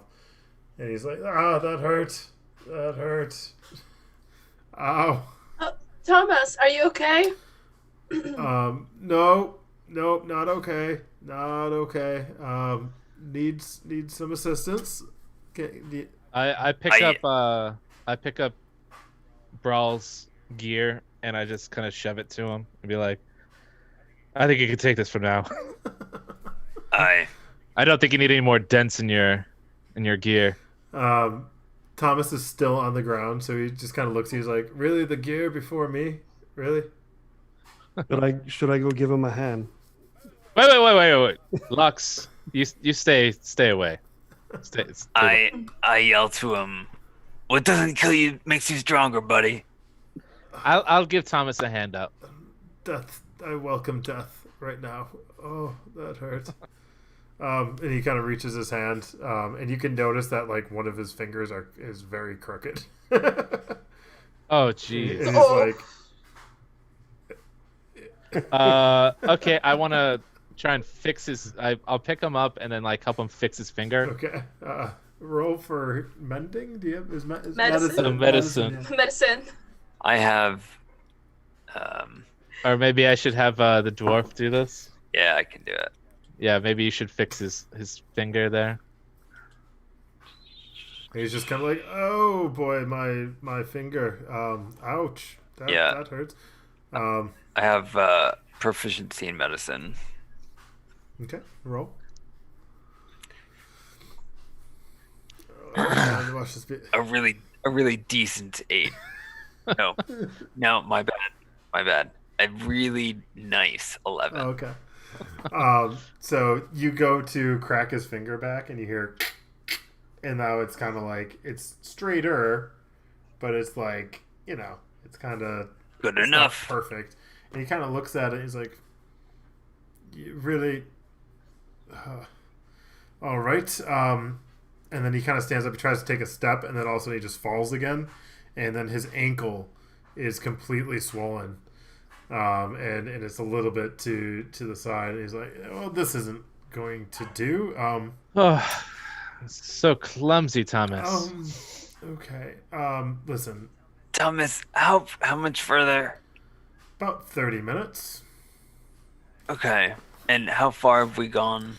Like an hour? Listen, I'll just help me up.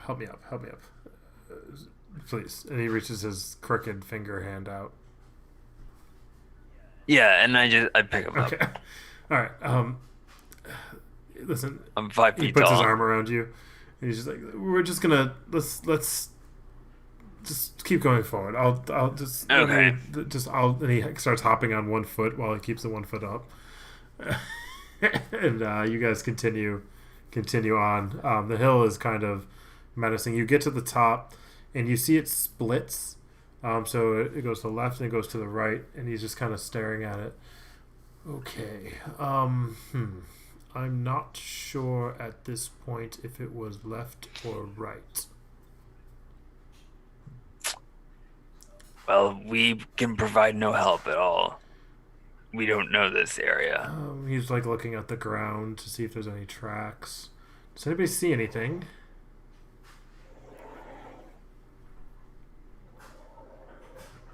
Do we?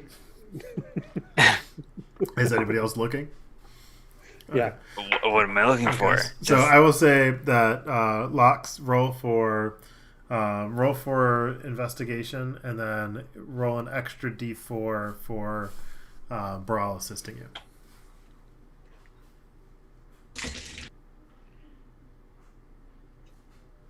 15. Okay. So you do see what looks like is to the left. It goes a little bit further uphill, and you kind of hear water, but you do see some tracks. What it looks like, but they don't look entirely human. To the right, it just looks like a very clean path. Do the footprints look like Kenku? I would. You can't make it out too well, but they don't look human. So you can guess that it's probably Kenku, and from what your past, you know a little bit. Okay. And that was left, right? Yeah, that was left. Right. Well, I mean, it looks like left is the way to go, right? Not much going on that way. More hill, great. Okay. So you got. Don't worry, Thomas. Don't worry. Just stay on the pocket. Okay? Thanks, guys. The pocket. Listen, In the pocket, okay? you're Stay in the pocket. You're safe in a Yeah. land that you're not wanted, right? So, I mean, I guess I did my job. Yeah, except for the falling down the hill part. That was really a failure in the job. Thanks, guys. Thank you so much. Yep. All right. So you guys get to the top, and what you see, okay, is you can see a cave, okay, at the top of this hill, and it's more of there's a waterfall that's kind of streaming down a little bit, and it's kind of cracked, and there's a ledge on the right side, and there's about a gap of about 10 feet in between where the ledge is. So here, I will bring you guys to where you are. One moment here. I'm gonna take my bow out as well. Okay, 1 second. Get ready.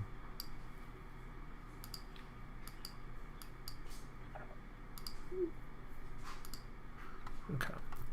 All right. Welcome to your new area. Ooh. I've always wanted a new area. Okay, 1 sec. All right. Your new area.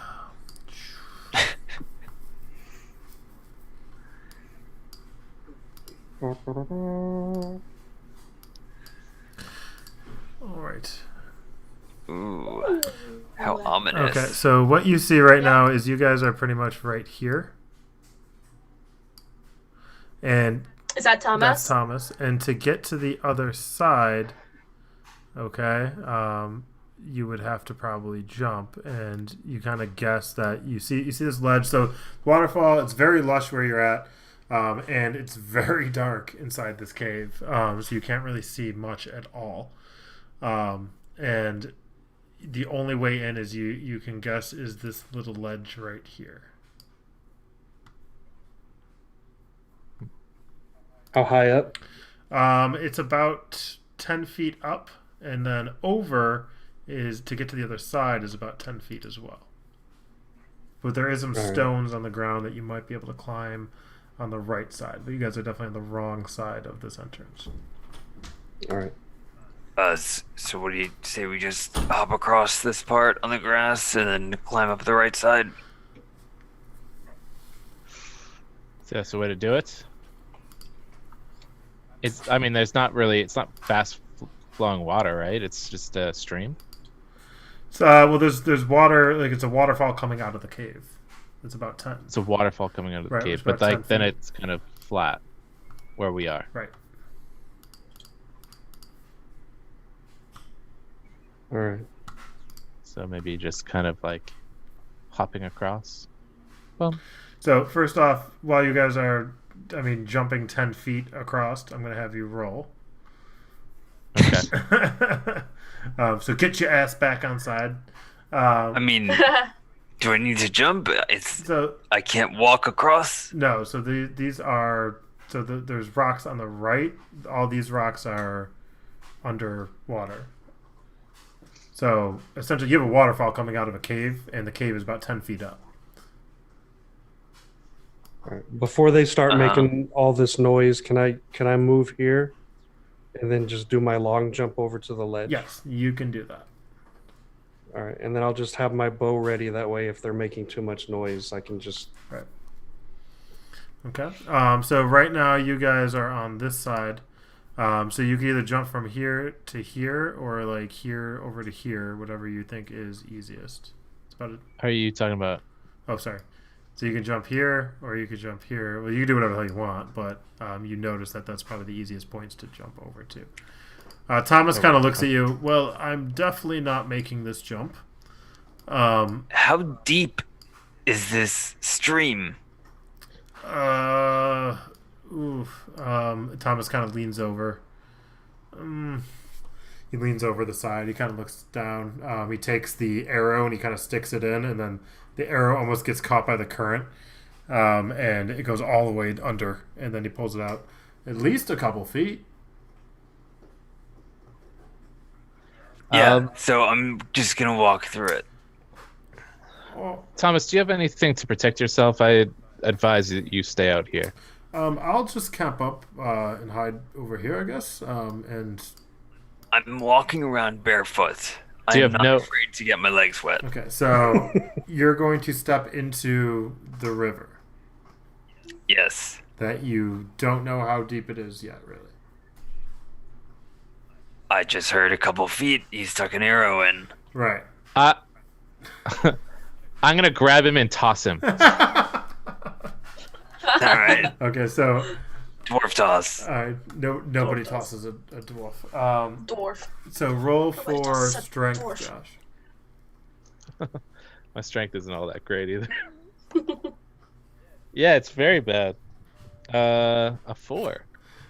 Okay. A modest 4. Okay. Oof. So I would say I wouldn't even be able to pick him up at that. With that. Now I'm just gonna. okay, so take a as you bath, get I guess. You've got as you too get much armor thrown on you. across, you don't make it at all, and you land on the edge, and then you slide in, and the current starts to take you downstream. So quickly, I want to jump across to be able to grab him. He's in the middle right now, and you. So I'm gonna essentially jump across because he's still slipping, right? No, he's slipped in, and the current now has him, and he's starting to go down current. Okay, so I have to quickly go grab him. Like, whoop! Oh, sorry. Okay. Right. He's about 5 feet out from you. How are you grabbing him? Just with my arm, I guess. So you're going to reach over. Man, you guys are terrible with water, by the way. Yeah. So bad with I'm water. totally noticing this trend. Get to the pocket. Yeah. Stay in the bucket. Stay in the bucket. You can hear Thomas from the other side being like, I see you found a different pocket. And Do I have a clean shot at Thomas? no, Thomas is behind a bush, so no. Okay, so you're going to reach for your hand 5 feet. Well, I can like step in slightly, right? Do you want to like kind of go over to the side and lay down? Is that what you're saying, or How I mean, whatever. steep Like is I can this like. river. it's pretty? I mean, It's going jump? downhill because you guys just walked uphill, and it is coming out very fast. So you could essentially be kind of sucked all the way 5 feet across. 10 feet across. So I reach out my arm to him.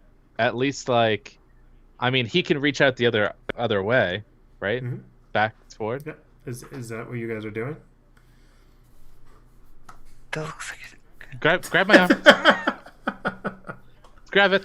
Okay, so you reach. I'm gonna have Brawl roll for athletics, and with an extra D4 from, because you're gonna be doing the reaching while you're in water, as he has his arm extended.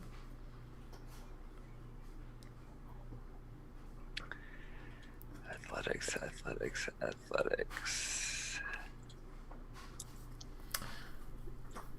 It's a plus 3 for you. Yeah, 12. Okay, so I will say that Nice, he 12. grabs your fingers, and then Josh roll for strength. Natural 20. Wow. Yay! And you clasp on and you drag him out, but he's back on the same side that he went into. And Brawl, from what you can surmise, is it's much deeper than 4 feet. I'm glad we did that test. Yeah. This is a strange river. I'm just gonna call it a test from now on. Oh god.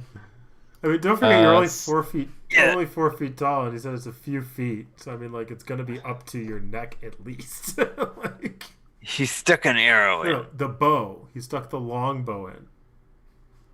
Oh, I didn't I hear thought you that. said he stuck an He arrow. stuck an An Did I arrow. say arrow? Yeah. Oh, it was Yeah. his bow.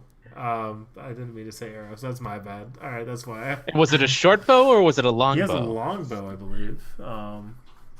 Pretty sure he has a long bow. Oh, that's deep. All right. Oh, it's So, longbow. That's what I had in my mind. Was a long bow. so the area closer to Locks is higher up. So that is about Locks is right now about 10 feet up. But would you say it's like more narrow, like of a stream of water up there? So it might be better for us to climb up and then jump over? Because it'd be more like 5 feet instead of 10 feet. So if it would be an even, Or do all of us have to successfully roll in order to cross this damn stream? I mean, there's ways to cross, I'm sure, that aren't as dangerous. Do I see any logs? So further down, when you're looking, you do see, looks like there's a log towards probably about right over here. You see a log. It's about jettisoning out about 5 feet. So you could walk maybe on that. Is there even so that log itself is coming from the land Right. to the water? Right. About 5 Right. feet There's a beneath. tree that is right here that fell over. And we didn't how- see that? How long No, is because the it's log? up on where you guys are right now. You can see that because this is up a little bit of a hill right here. So this right here, So- in like this area, see it goes a little bit uphill right here. How long is the log total? The total log is about 7 feet. Okay. So here's my thought. What I can do is I can anchor the end of the log, and then both of you, one at a time, can take the log across and then jump the remaining way into the bush. Yeah, just give me a minute to dry off. That's gonna take a lot longer than a minute. Just give me a minute.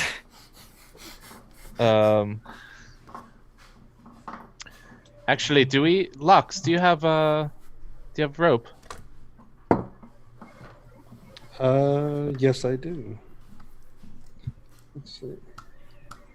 I have 25 feet of rope. So, I've got 50 feet of rope. So why don't we just swing across? So while this is happening, Oh, an arrow comes flying out towards Brawl. Out from where to where? Out from a little bit past, right in this area. where? 1 second. Sorry, I'm in a different mode. Hold on. Let me get back to the token mode. Okay. So you see it come from right over here. An arrow comes from this direction. Okay. And it was an 18 to hit. Yeah, that definitely hits. Okay. And that will be...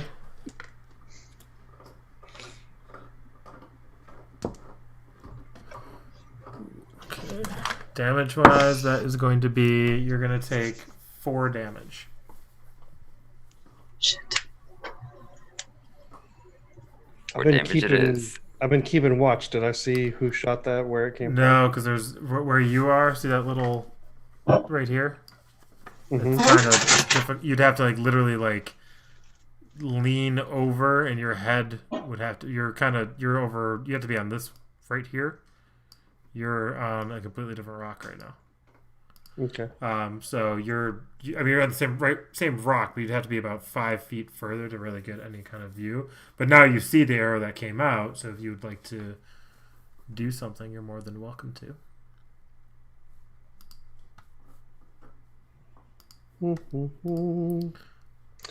All right. We're not in initiative or anything? Not right now. All right. I'm going to use my Crimson Right ability, which lets me basically put fire to any of my weapon, or to the weapon I'm holding. So I'm essentially using fire on my arrows, and I'm going to take an arrow and fire it into that same area, because I can't really see, right? Right. Because it's dark Right. in there. So I'm hoping also that the fire will... So I'll kind of angle it in the same area where it came from, the arrow came from originally, and fire it that way. Sure. Okay, so you're going to fire it in. Roll with disadvantage for me, Josh. 20. D20. And then add your attack.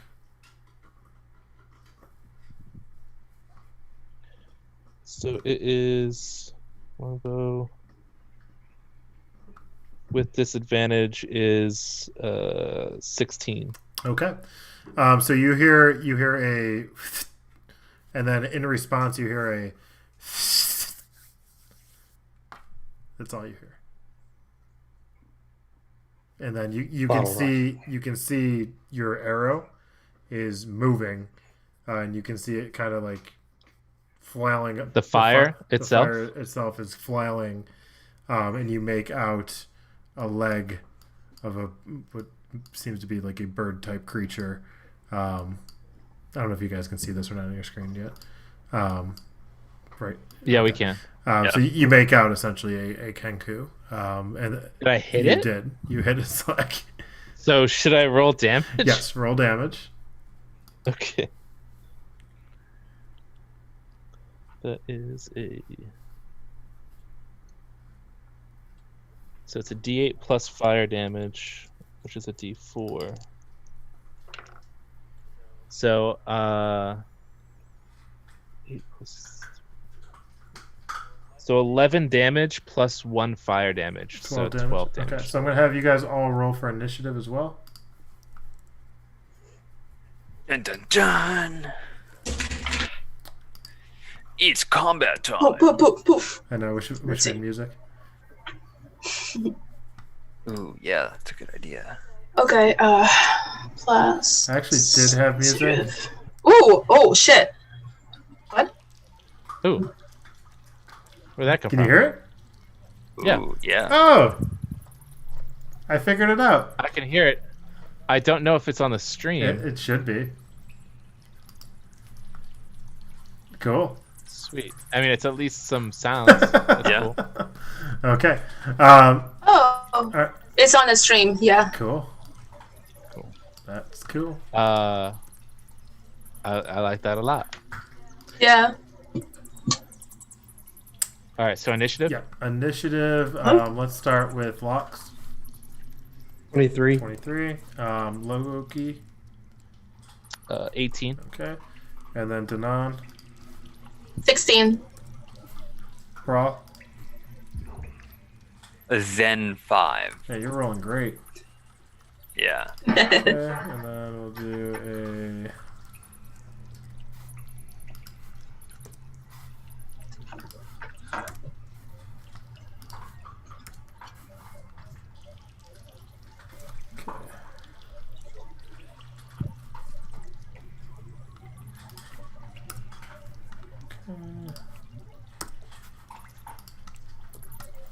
section here.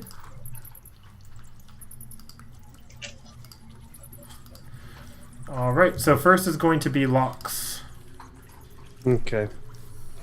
Can I sneak up as close as I can to this ledge without like exposing myself, and then like slowly lean over until I can see the Kenku?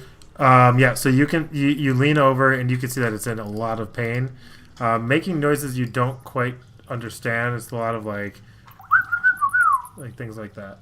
Okay. Oh. And it's not a Kenku I would recognize or anything, right? No, it's wearing. So the Kenku itself. Just take a look here. 1 second. Okay, so the Kenku itself, it's wearing a tattered cloak, very brown. It has a very long beak. Its eyes are very red, and it has sharp teeth, and a long tongue kind of coming out. It's kind of hunchbacked, if you will, and then it has 3 long talons for feet. And its arms, you can kind of see for its hands, under its brown cloak, are very claw-like as well. Got it. Okay. All right. I'm gonna fire with my short. What do I have? A short bow? Okay. Yeah, you should have. Let's see. Yeah, short bow. Okay. Roll for attack. So 16 plus 7. So what is that? 4. So 23 to That'll hit. And then okay. 5, 6, 7. So 12 damage, and then if he gets poisoned, 6 poison if he gets poisoned. So as you do that, you kind of lean over and you see him kind of trying to pull this fire arrow out of his leg, and you just take your short bow, shoot it, and it goes right through his eye, and then you hear a "Caw," and then it literally falls over into the waterfall, and then the body goes down the river, and you guys see it floating down by, dead. Okay. I'm gonna If we could grab it before it flows too far down, right? It's in the middle. I mean, it would be very difficult where you're standing right now. It's going pretty quick. I'm gonna, with my cunning action, I'm gonna hide. Okay. All right. Next is going to be Loki. Okay, I'm going to fire another arrow in that direction with fire. So hopefully that it has a sticking ability to the wall or some kind, and like to illuminate the cave. Sure.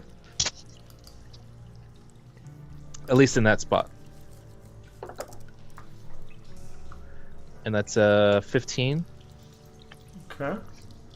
So you launch some fire in there, and it lands.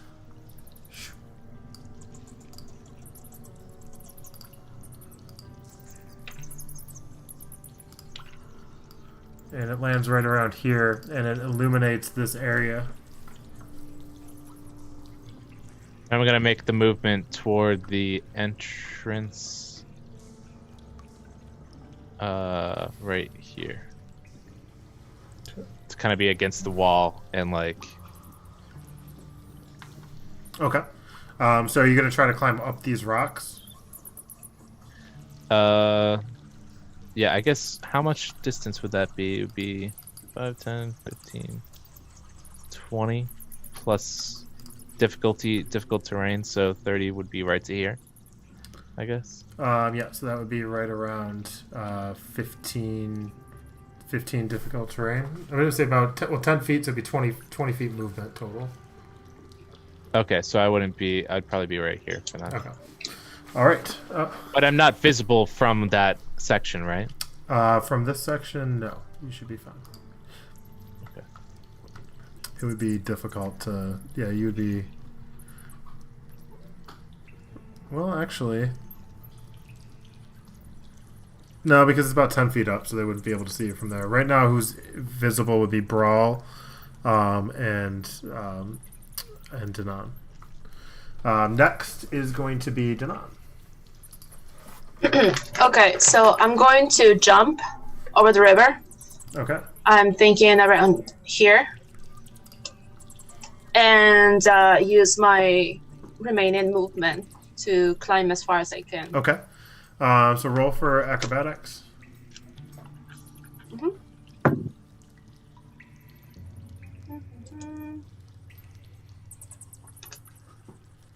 That's 14. Okay, so with your 14, you jump, you make it across the other side, and then you start climbing the wall. How far did I make it? So you jumped. Where did you jump? Right there. Okay, so that was you jumped about 10 feet, and then now you climb. You have 30 feet movement, so you can do another 10 feet up. So I'd say you probably land right. Let's see, here, right there, right now. You're about, I'd say maybe 5 feet away from being able to jump on the ledge. Okay. Next is going to be. Okay, 1 second.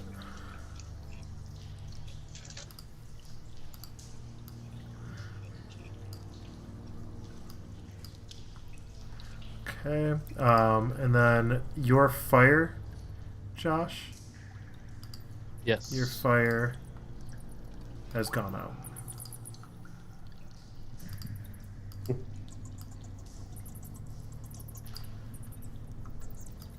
This music's kind of creepy.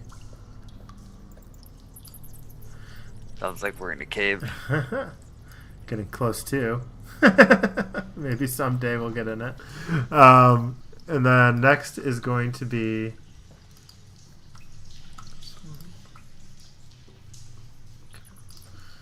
Alright, so. Stepping forward, you see another Kenku.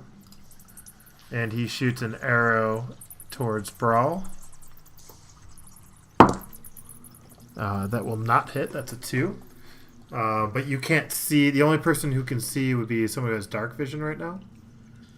So an arrow comes by and it whizzes past your head, Brawl, but in the direction that the last arrow came from. And then next is going to be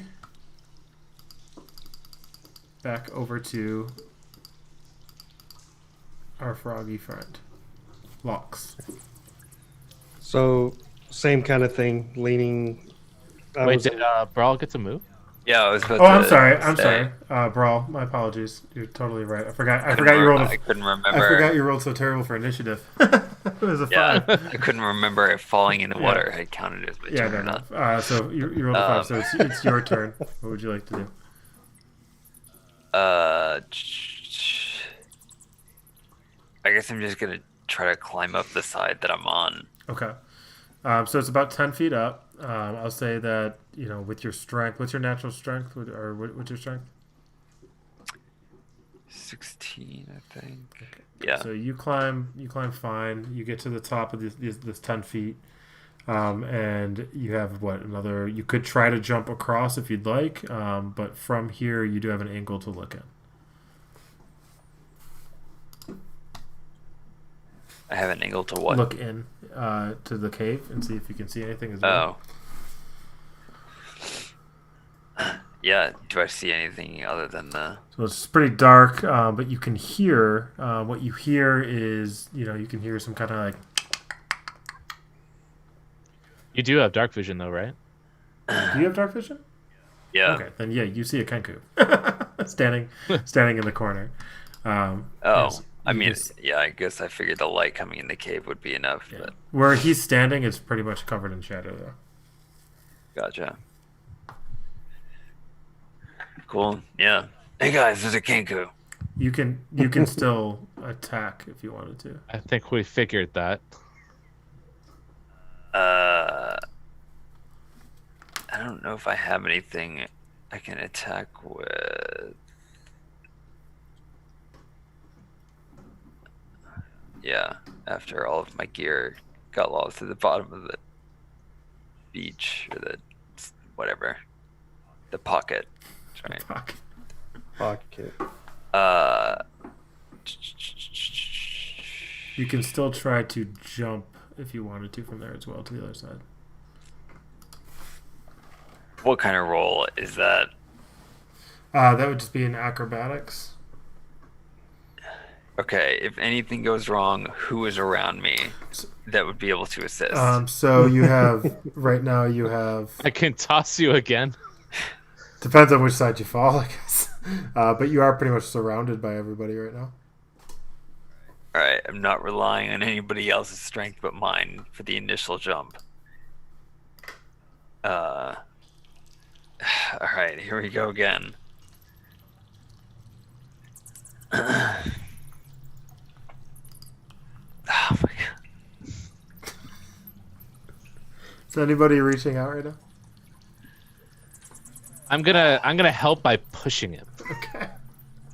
I'll What can we add to that roll a d4. to give him some momentum? God. A 3.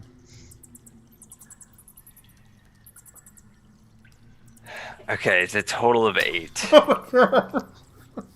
Jeez. Okay, so you go to jump, and you actually trip while you're trying to jump, and you start sliding down the rocks on the left side, and you still land on the ground, not the water. So you go to jump, and you actually kind of trip, and then you kind of try to catch yourself, and you fall backwards on basically slipping down the rocks. I'm gonna have you roll a d4 for damage. And I yell. Or actually, I'll roll a up d4 for damage. Sorry. That'll be 2 damage. I yell up into the cave. Throw me a rope down, and when you guys get up, I love how in our other campaign that dwarves have such a hard time with stairs, and now jumping across the thing. Yeah. Oh man. Yeah. All right. So that will be now. Not easy. We're going over to Loki. Okay, so now we have the dwarf that's kind of blocking it. Wait, no. Is it I'm Loki? sorry, No, not Loki. To Lox. Sorry. Locks. Lox is at the top. Same thing. I'm already hidden. Can I lean over and see if I see him? So he is about right now. Do you have dark vision? No, I mean he's what 10 feet 10 from me. feet from you. So I'll see you can kind of see a vague outline of somebody. So roll with disadvantage right now.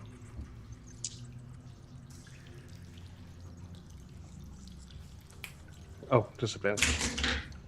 Oh.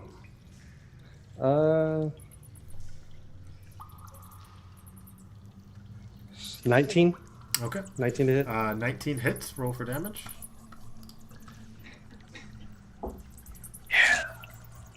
Ooh. 8 damage, and then if he's poisoned, and 8 poison if he's poisoned. Jesus. So yeah, same thing. You kind of lean over, you shoot, and then you hear, and then all of a sudden you see this Kenku fall down as well, and kind of starts rolling his way down the water. Does anybody? Can I hear anything else in the cave? Or- I feel like I have to yell over the cave music. Is it too loud? No. It's just it's like it sounds really good in my ear. yeah. Okay. So you're so as he's falling down, you can kind of hear footsteps or skittering inside. All right. Well, back to my position. I'm hiding with cunning action right there. Okay. Oh, wait. He kind of washes up. Am I the only one who has? This one washes up on the shore. Kind of gets stuck on some rocks, but he is dead. Instead of hiding, can I throw my rope over at Brawlither? Yes, you can throw your rope over to Brawl. I'll allow it. All right. Volatile strong. And I'll say you catch it with ease, Brawl, because you're waiting for some rope. You were ready for that one. Yeah. Yeah. You're having a rough day, buddy. So we're gonna you catch that rope good. All right, and then next is going to be Loki. All right, so I can't really do much on this side of things, so I'm gonna make the attempt to make a running jump Okay. where I want to. I'll show you. I want to basically start from where I am and jump here across. Okay. So from here to across. Okay, so you can do a running jump. Yep. All right, and roll for acrobatics with advantage. Ooh, with advantage. Advantage. You did a running jump. You just jumped. Great. This is athletics or acrobatics? Acrobatics, because you're So 21. okay. So you make it across. Ooh. So I did 1, 2, across.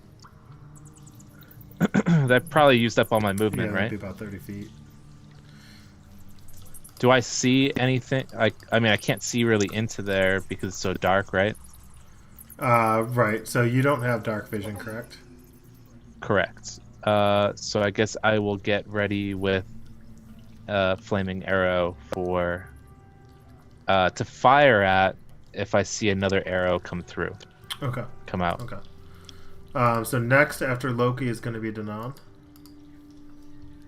I'm going to finish climbing Okay. right here behind Locks. You make it up with ease. Yeah. Do I see any Kenku? I have night vision. You don't see any right now, no. Okay. The only way to get through is jumping above Locks, right? Well, you don't have to, you can walk across from him Yeah, because he's I'm small. tiny. I'm small. He's not a hindrance. I know. It's just that my AC is so low. If you have any light spells, I don't think you do. No. Is there any flammable around this area that I can see? Anything flammable? No. Uh-huh. No, nothing that you can see. The what his arrow initially stuck in the first time was the creature's leg, and the second time it landed on the ground, kind of illuminating the area. It's just rock.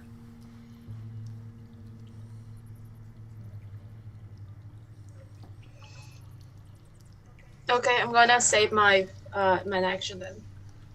Okay. And then next is going to be Brawl.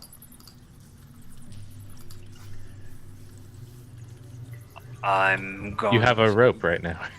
climb You're gonna swing up. swing on the rope, or are you? Because Locks. Are you holding the other side of the rope?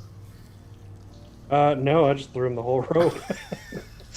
He said, "Give me a rope," so I just threw it at him. There. No, I'm laying on the ground, holding a rope. Wow.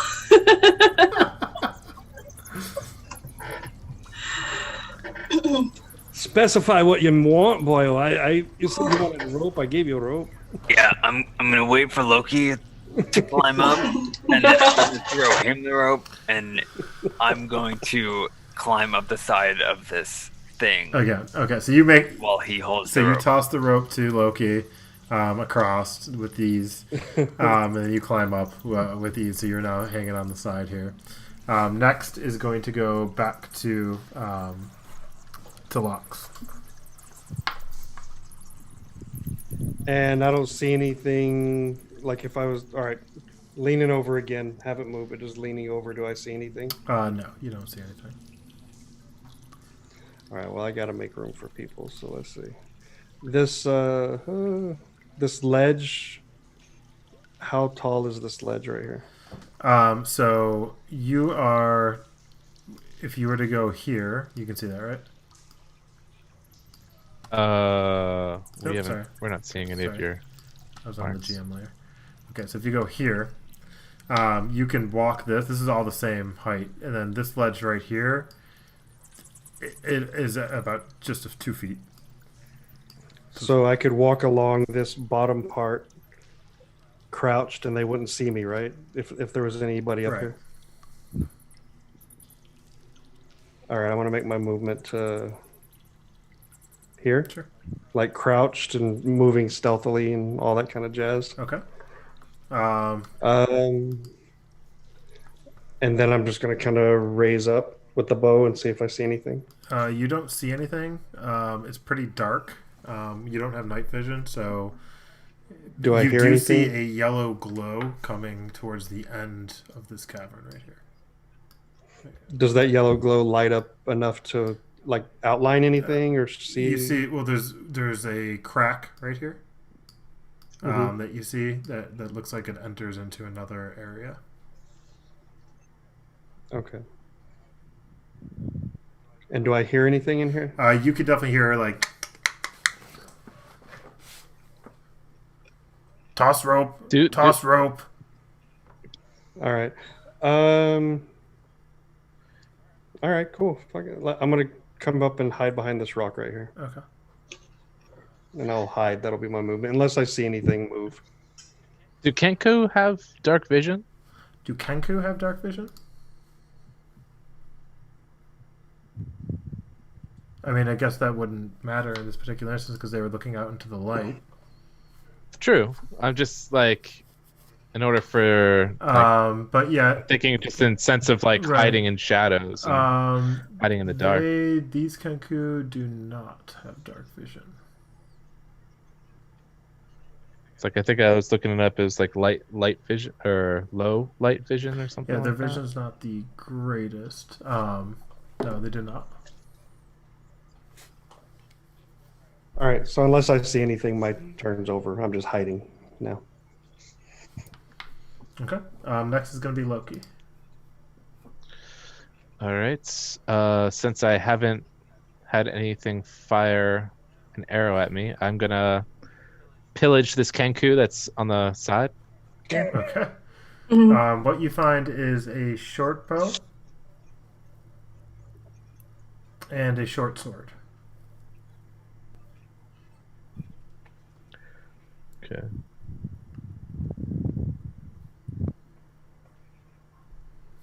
And then I'm gonna then climb up behind these two.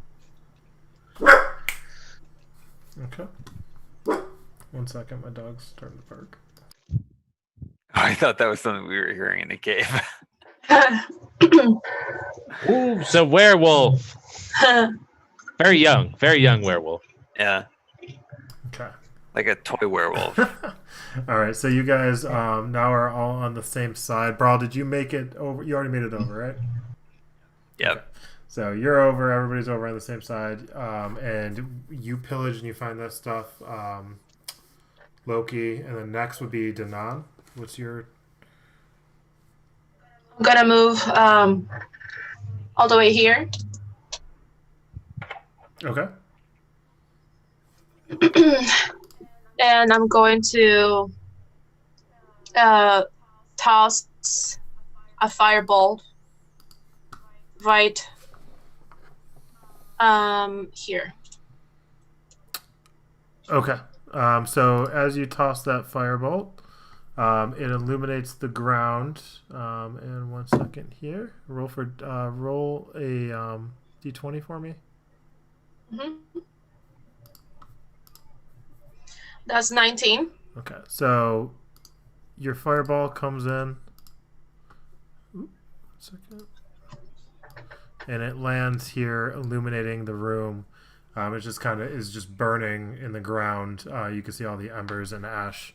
And what you notice is over here, you notice a crack, and you can kind of you can make out some sounds coming in from another room that's over here, and you see the light glowing. So all of this right now is lit up, this entire room. So there's nothing in that room. Nothing's in that room. Okay. I'm going to stay put. Okay. And then after Danon is, let's see here. So,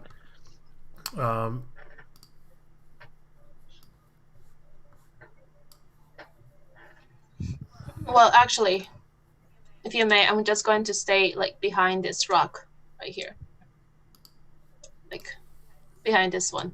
okay. So you want to be in the room then, don't you? No, I want to be outside of the room. Just notice that there's nothing. I'm going to stay outside. Sorry, 1 second. All right. So I'm trying to give everybody an overview shot of this, and let's put that music back on, shall we? Yay. That's all we got is this 10-minute loop. Okay. Okay. So as this happens, a creature comes forward, drawing a short bow, shooting in the direction. But you were readied, were you not, Loki? Or not Loki? Lox. Well, I'm hiding behind a rock, and I am looking for any movement. Okay. So as he pops up and he sees you and Danon, but you are half covered, I will say. So he'll roll with disadvantage. But can you roll? Are you shooting a bow, or what did you have ready? Short bow. Okay, shoot your short bow, and then he's going to roll with disadvantage. So he misses you.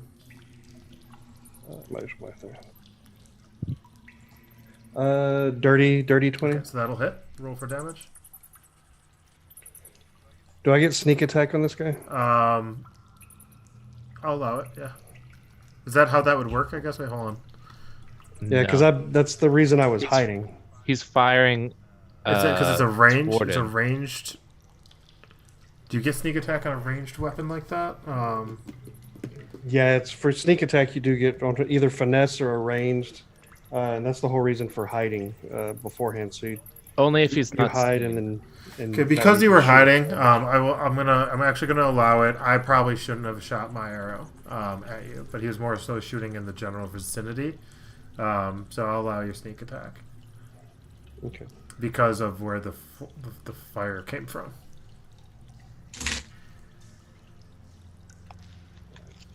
$12 damage.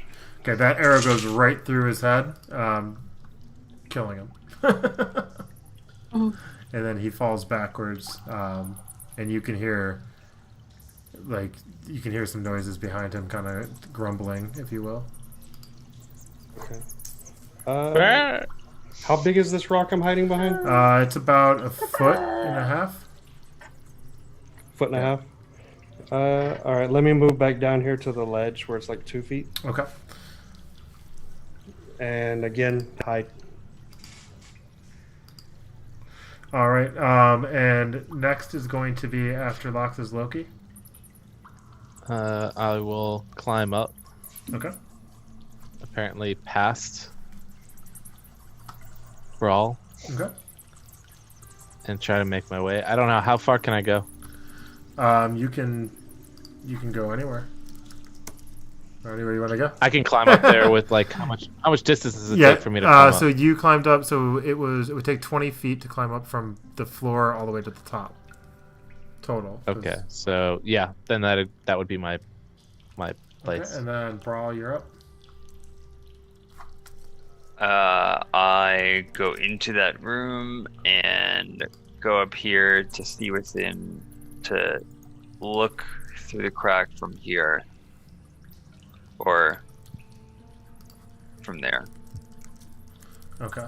So you get you're gonna get up to the top and go and view through the crack. So you can see, viewing through, you can see 2 Kenku, one right here and another one right there. So you see the 2 Kenku to the right, and you see some beds and a fire inside this room. What is their alert status? They all have short bows in their hands, looking towards where you are right now. Okay. Can I tell if they see me? They do not see you right now, no. Okay, so I turn back towards Lox and Danon, and I signal that I see two. Okay. So you single back. They're looking at you, and everybody is pretty much alert at this point that that there's multiple Kenku in the next room. And then after Brawl is going to be this Kenku here is going to run forward. He's going to draw out his he has his bow, and he is going to shoot towards you, Brawl. I thought you just said they didn't see me. Well, he's running towards the front now. So he's running towards. They're all. One just dropped dead in front of him. He doesn't see you, but he's coming up towards the crack where his friend just died. Do you get what I'm saying?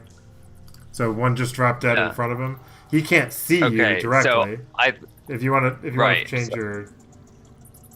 I thought they were just standing still, like they didn't know. No, so they're all in the other room right now, like loading their arrows and getting ready to attack. But they're paying. And that's an elevated position. They're paying it. No, everything's even, and they're paying attention to what they were doing when you peered in.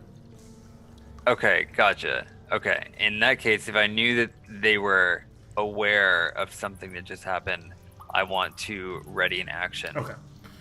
All right. With my shield. Okay, so you're going to ready your shield. So again, he's going to step up and he's going to shoot his short bow at you. And as he does, I don't think you have to roll for that, right? I think you would just no. So it would just go right off of your shield, and now he's just standing. Well, he's got to still roll. Like the Kenku has to roll for attack. Right. And that was a 4, so yeah, that's not going to hit. So that's going to go off the shield, and now he's just standing in the doorway. Another Kenku you can kind of see peers over his shoulder, and then he fires his short bow with disadvantage into the room. You guys are so lucky that was disadvantage. And it's going to go towards the corner, and it's going to hit the rock that you guys are standing behind right now, or that you were standing behind, but doesn't do anything. Next is going to be, this one's going to move over her, and that is going to be it. So next is going to go back over to Locks. Okay. So this crack is pretty narrow, like only one at a time. About 5 feet, I would say. Maybe like 4 feet wide. So maybe 2 might be able to go through at the same time. But it would be tight, very tight. Got it. For people that aren't 2 feet tall. Can I wedge myself into this little crevasse right here?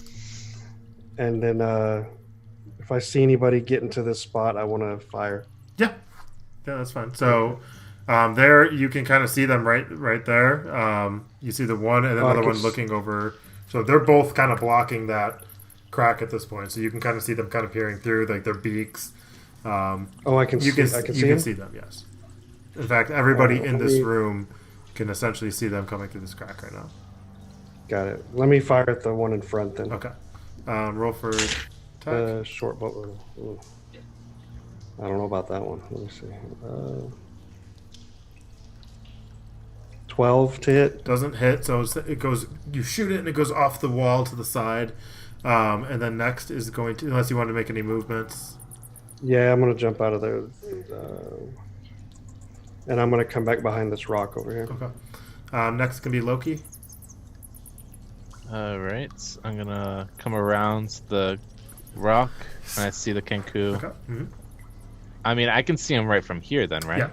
Yeah. They're literally wedged right now after they just shot their arrows. Is the dwarf blocking me though?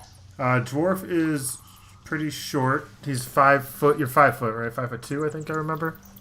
Bro. So I may have to go at least up to that same ledge in order to fire, right? Past Are you on the lower ledge? Yeah, you'd have to be on the higher ledge. Okay, so I'm gonna get on the higher ledge and I'm gonna fire an arrow at the first Kenku. Okay.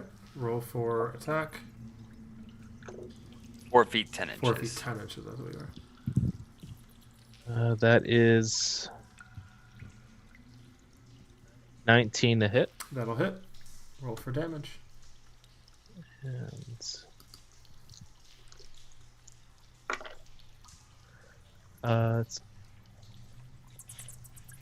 8 regular damage and 4 fire damage. Oh, okay. All right. So he drops to his knees. The arrow lunges into his shoulder, drops to his knees. Blood is starting to come out slowly, and you can kind of see him kind of creeping forward. But now the Kenku standing behind him is completely wide open, as no longer has any cover whatsoever. Yeah. Next is going to be Danan. Unless you want to make any... Did you make all your movements? Am I able to kind of get back behind the... You moved how far so far? Because I think I was here. Like I was up on the ledge. You moved No. 5, 10, 15, You were- no. 20. So you moved 25. You were here. You moved about 20 feet so far. So then I would just kind of get behind the ledge or something. Yeah, I'll allow you on the ledge to get onto the ledge. That's fine. Next is going to be Danan. Okay. I'm going to just move here, Okay. and I see the other Kenku, right? Okay, so I'm going to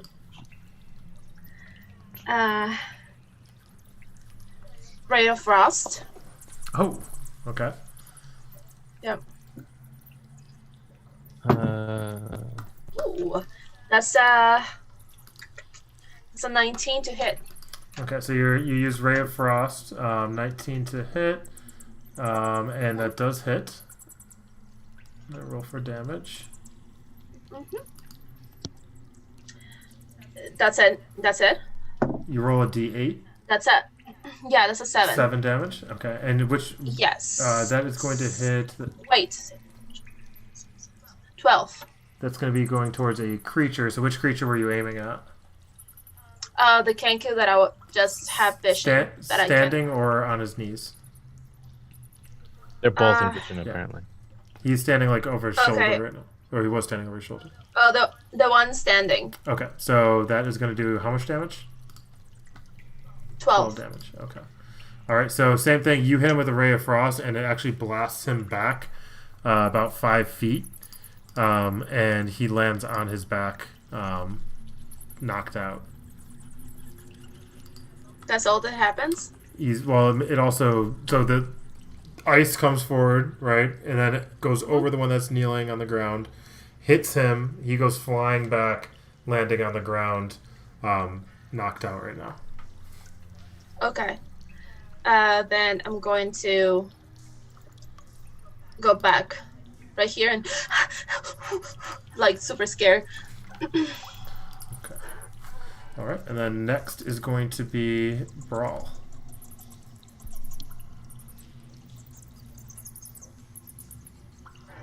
How quickly and easily can I meet this Kenku with my hammer? The one that's on his knees right now? Very quickly and easily. So, I mean, he's about 5.5 feet away from you right now on his knees.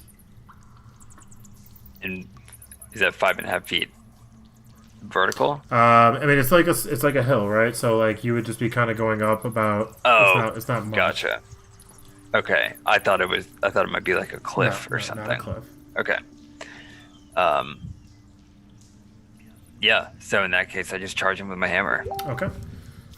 All right. So you charge him with your hammer, and then you can roll for attack.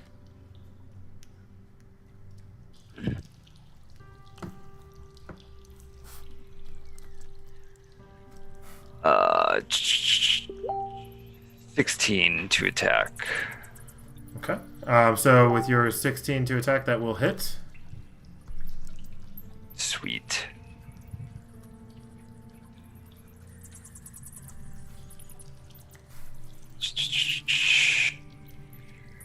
Eight damage. Okay. 8 damage, and you literally come down with your hammer, and while he's on his knees, you smash his beak, and it goes straight into the ground, cracking his entire skull, and then all you see is brains at your feet. Savage. What's his name? Strong Roll strong heart. Strong heart. And next, so we will go back to Locks.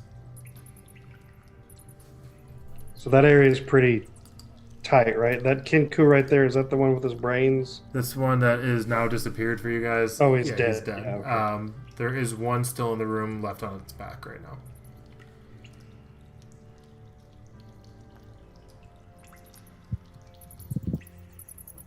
Okay.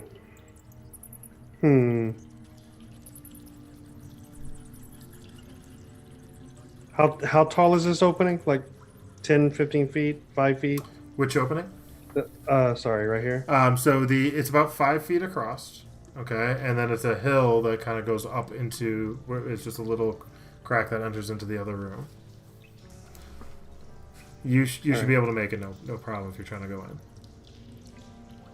Crevasse. All right. Crevasse. Can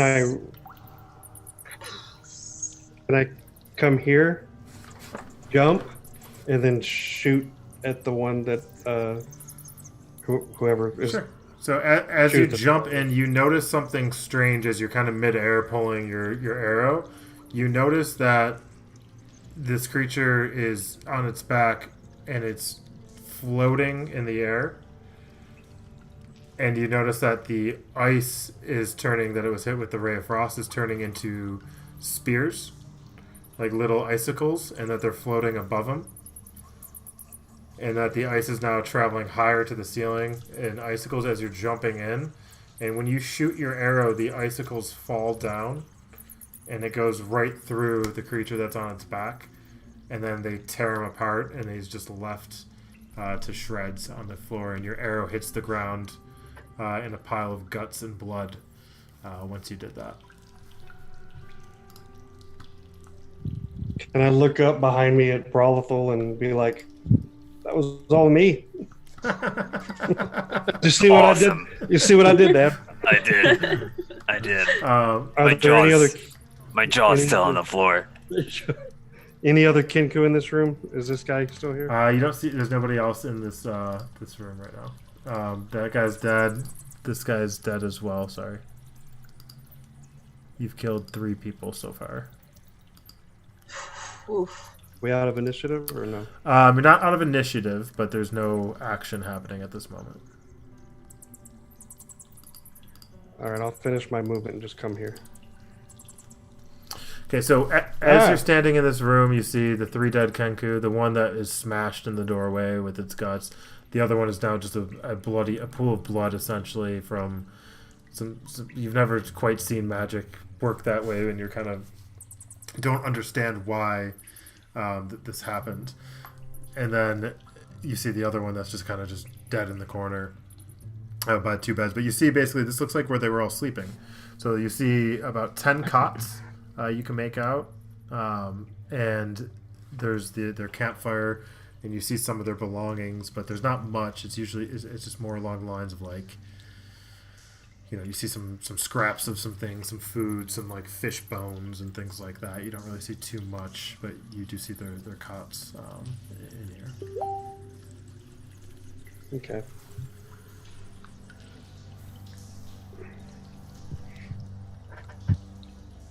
Oh, I always wondered where these creatures slept. sorry, Lux. Didn't mean to lock you dead. Yeah, you marked me as dead. I was You're scared. dead, buddy. You're dead.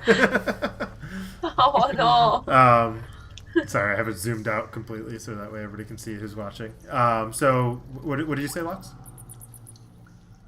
Oh, I'm done with my turn. Okay. If we're in initiative, I'm done. And then next is Loki. I am gonna make my way around.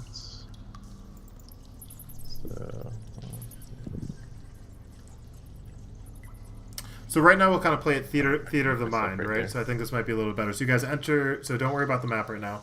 So you guys enter the room. You see about 10 different beds that are in this room. The fire's in the middle. Everybody's in here at this moment.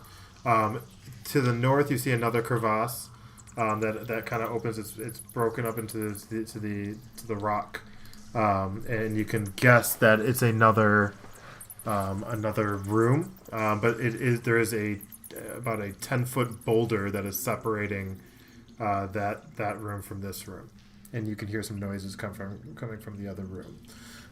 As you look around, you do see basically like fish bones and nothing and some small like little like knives and things of that nature, but nothing too lucrative. Is there anything on the Kenku that are here? So just their weapons. So you see their short bows and their short swords. And holy crap! What the hell happened to this one? It looks like it was disintegrated. Well, you mess with the bull, with the horns. Nice. Bullfrog. That's a bullfrog joke. Oh my god.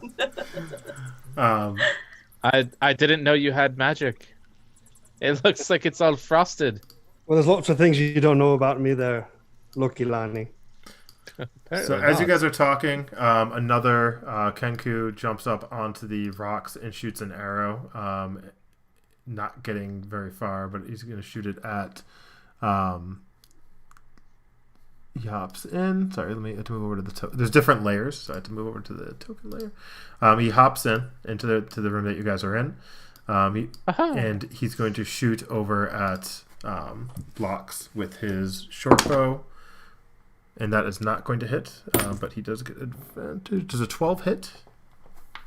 No. So now he's in this room after shooting the arrow. And next is going to be Loki's turn for initiative.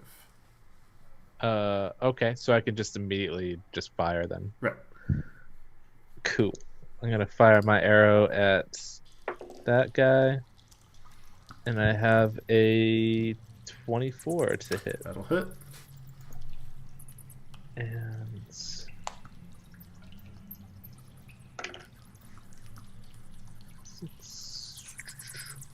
9 regular damage and 4 fire damage. Okay.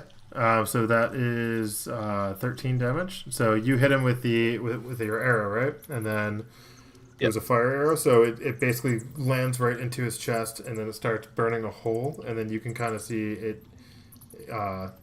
You hear him say, "Bullfrog," and then he falls down to the ground and disintegrates and dies, pretty much in front of your eyes. That was weird. They just call you a bullfrog. He gets it. So just so you know, DM, I get fire arrows until I either take a rest or I put away my bow. Okay. Based off of the, it's called Crimson Right. I have the ability to add like an elements. The chosen element is fire. While you do that, 2 more jump in into this room. One by the... Where did I go? Sorry. So 2 more jump in right here. One's going to shoot at you, Locks, again. He does get advantage for first round. That's not going to hit. The next one's going to shoot at you as well, Locks. Where did I go? Where are you? I disappeared. Where are you? I think you took him off the board. Sorry, You may have put me in another layer. it's possible. Where are you? Where are you? I don't know. I didn't do this. Where was your guy? I was in front of Brawl. You're in front of Brawl? Yeah. Right here? I was in front, right here. Oh, 1 second. That is possible. I think I may have done that. Yeah, there you are. There you are. Yeah. Okay, so he's going to... Now you can attack This one's me. going to attack you. And that is going to be a 20 to hit. Oh, yes, Oh. it does. Okay, and that is going to be 8 points of damage. Thanks for 8. joining the party. Wow. 8 points of damage, sir. Oof. And that's just a regular. So he basically shoots his bow, hits you in the shoulder, Josh, or excuse me, Loki, and then your arm is kind of, it's basically just stuck right in your bicep right now, this arrow. Next is going to be after that is going to be Danan. I think that he's blocking, right? The entrance? He is blocking the entrance right now. Yeah. Well, you can You are. get past me, but I wouldn't. You can move through friendly players, so it wouldn't be Okay. blocking you. Okay.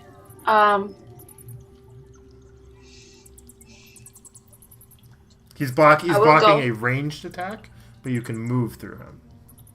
I'm gonna move right here. Okay. And I'm going to do magic missile and one and this two. 1, 2 on this one and 1 on this one. Okay. So those are roll a 1d4.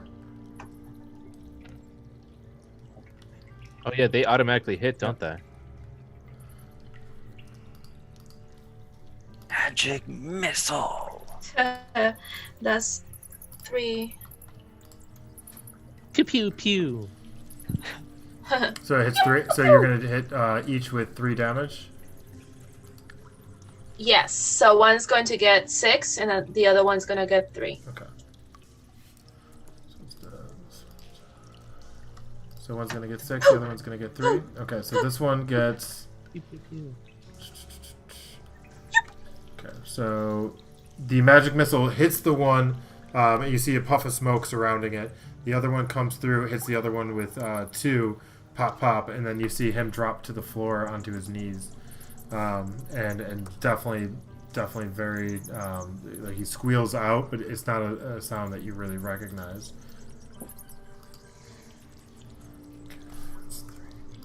After you is going to be Brawl.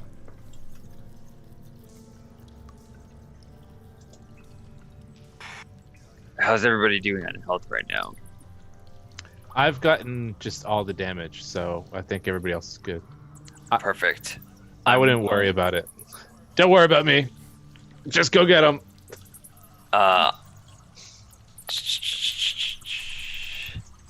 There's only one.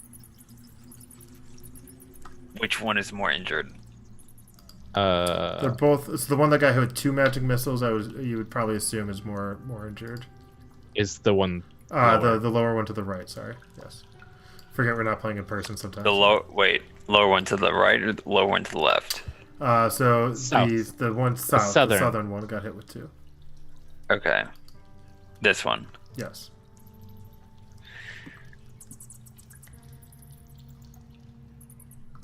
Oh, do I? Okay. Yeah, I will run up to the one who looks more injured and just make contact with the top of his head and my hammer. Okay. Harsh contact. Harsh contact. Roll for roll for attack.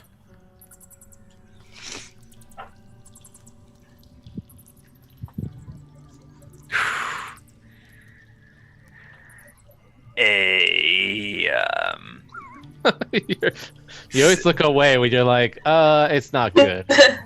It's just like a solid effort. 7. 7 to hit does not hit.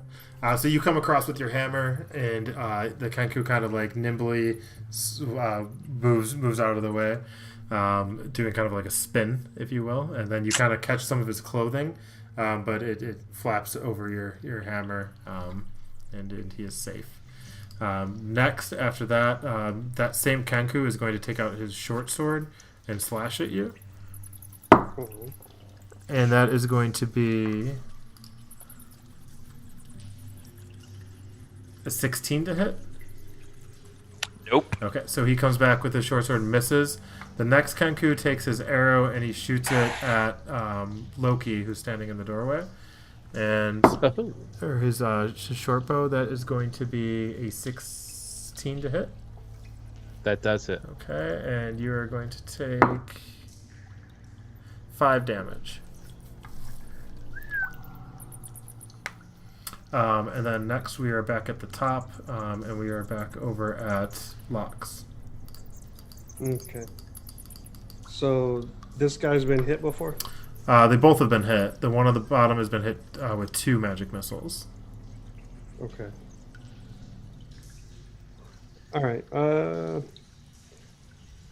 I'm gonna shoot with a short bow with sneak attack. This guy. Okay.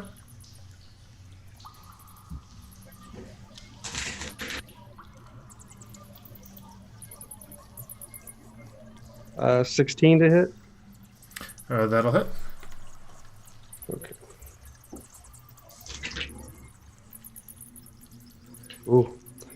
15 damage. Oh, jeez. Oh. So the arrow comes piercing through and goes right through its neck, and it just lodges itself in there, and then it drops to its knees, falling face forward, dead. Okay. I'm gonna smile at this one, and then just kind of slink back into the shadow over here, Okay. like taunting him a little bit. So as you do that, this one you can kind of hear. He mimics your voice, and he goes hee hee hee hee. Oh, I did that's that. Not, I that's did not that. what I sound like.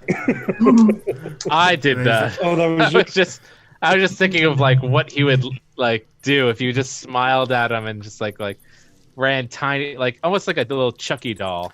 So as you smile at him, he mimics your smile back, and he's just kind of like With a beak? with his beak. So his beak just kind of opens up, and his eyes are like everything's kind of. It's almost like a mirror. You're kind of creeped out a little bit because it's like obviously doesn't have lips like you, but you can kind of say like he's almost mocking you in regard to what you just did. Next is Loki. I'm gonna fire an arrow at that guy. Okay. You're anti rapier, sir. 22 to hit. That'll hit. And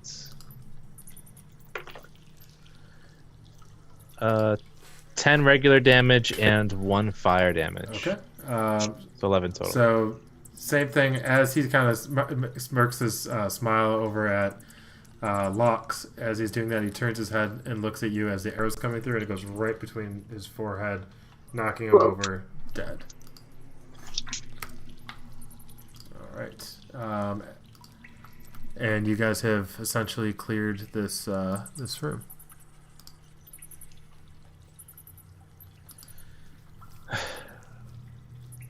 Check the doors. See if there's anybody else. I'll actually run over to this section. Oop, Can I check the Kenku to see if they have any How do I get on top of it? anything that I might find of value? So you check the Kenku while you roll a d10 for me.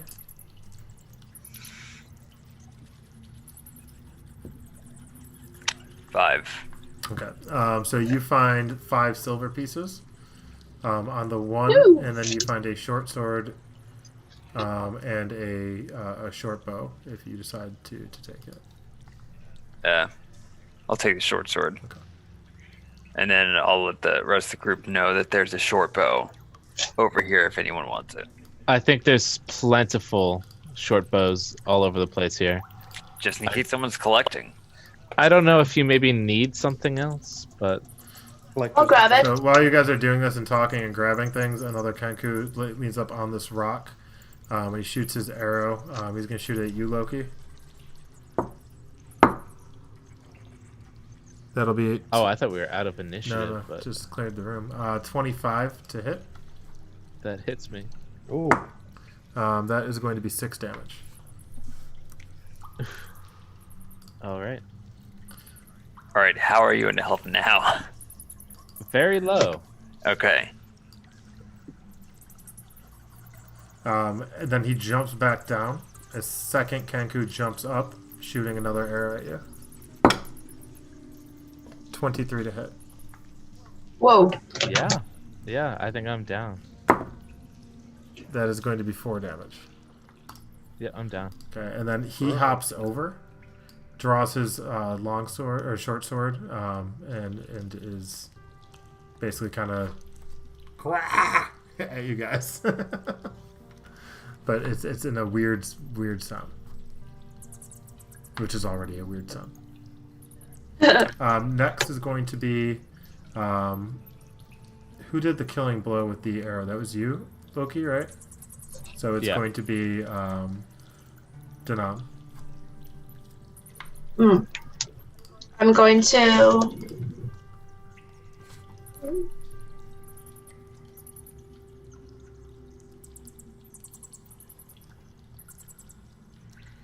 firebolt.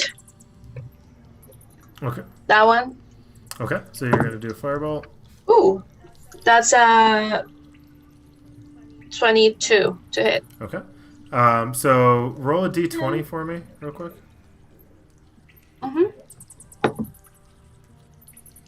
Flat.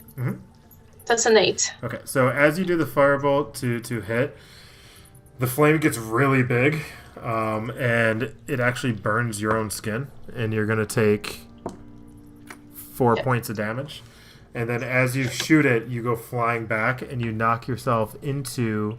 Who is behind you? Anybody? Nobody. No, it's just I'm against a wall actually. Okay, so you go flying and you land into the into a cot on the ground, about 10 feet behind you. Okay. Didn't mean to do that. The firebolt does, however, move forward at tremendous speed, and you roll for damage. Yes, sir. 12. 12. Okay. So this guy right here, he literally gets flown back into the rock, cracking his head, and he is knocked prone. And he is on the basically laying flat across this rock, arched. His back is arched, and blood is just pouring out of his beak right now. And then next is going to be Brawl's turn. I run up to. Oh god, he's teed up for you.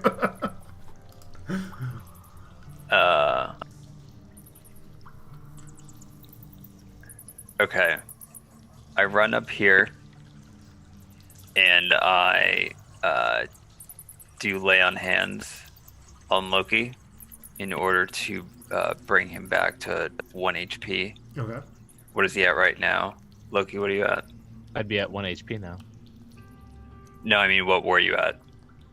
I was at 0. Oh, see, okay, gotcha. You don't so count. You weren't You don't negative? count Yeah, negative. you don't count negative. The only time I count negative is if it doubles your total. Like, so for instance, it'd be an instant kill if it was negative max HP. Right. Gotcha. Okay. Okay, so actually, in that case, I'd rather just cast Cure Wounds. Okay. So you I'll let you describe how you do this, I guess. Okay. So yeah, I kneel down next to Loki, and I put my hands on him, utter a holy phrase, and then send energy into Loki's body. Okay. To rejuvenate him for 4 HP. 4 HP. 4? Yeah. And then do you want any more movements or anything like that, bro? Or any bonus actions? That is a bonus action, isn't it?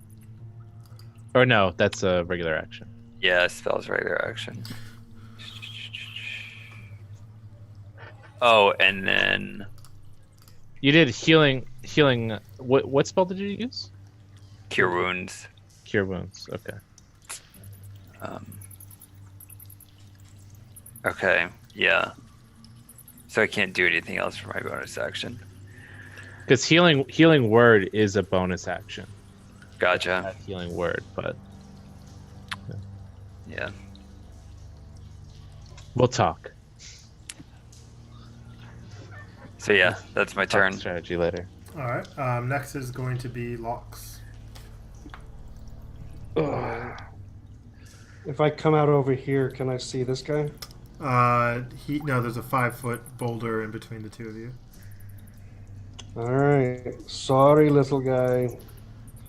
So I'm gonna sneak attack that guy. Okay, so he's kind of knocked prone anyways. He's on the ground, but yeah. Not on the ground, but he's laid out across the rock. 25 to hit. Jeez. So Wow. you don't even roll for damage. Don't worry about it. So as you shoot, he kind of lifts his head slowly up, looking at you, and he's like, "All right, little guy," and then the arrow comes through, and then as he's saying "little guy," the arrow goes through his beak, pinning him to the rock, and his head's just like. And then next is going to be Loki, who is now revived. Oh, thank you, my friend. Anytime. Unless you want to make any movements, Locke. Sorry. No, I'm good right here. Are there more of them? I'd Just say one. while I'm stepping up, while I'm getting up. Bro, are there more? Stay down and catch your breath. There's one more. I'll take care of this bastard. I'll step forward because it takes like what, half the speed To get up? Yeah, so you lose about 10 feet essentially. Or 15 feet or something because I have 30. Okay, I'm gonna fire an arrow at because I can see them, right? There's a 5-foot rock between you guys. So he's actually blocked. Right, he's blocked right now. He jumped up, shot you, and then jumped back down. Oh. What if I like stepped forward like this? Could I actually see him point blank and shoot him in the face? So there is it's hard for you to see it. There's that's a boulder right here. So you could jump up on the rock. Is that what you're saying? You want to jump up on the rock? So there's a boulder like it's higher than everything else? It's about 5 feet. So it's a giant boulder that is in between this crevasse. All right, then I think I'm just gonna take I'm just gonna take a breath. Okay. Like, I'll take whatever, exactly what Good idea. Swirl said. I'll curl up actually in one of these sleeping bags right here. Ah, there we go. It's ridiculous. All right, next is going to be Danam. I'm going to get up, Okay. clean my sleeves, and walk over here. There's nothing else I can do. Okay. And then after that, you kind of hear him running away at this point. So you hear footsteps leading down the room.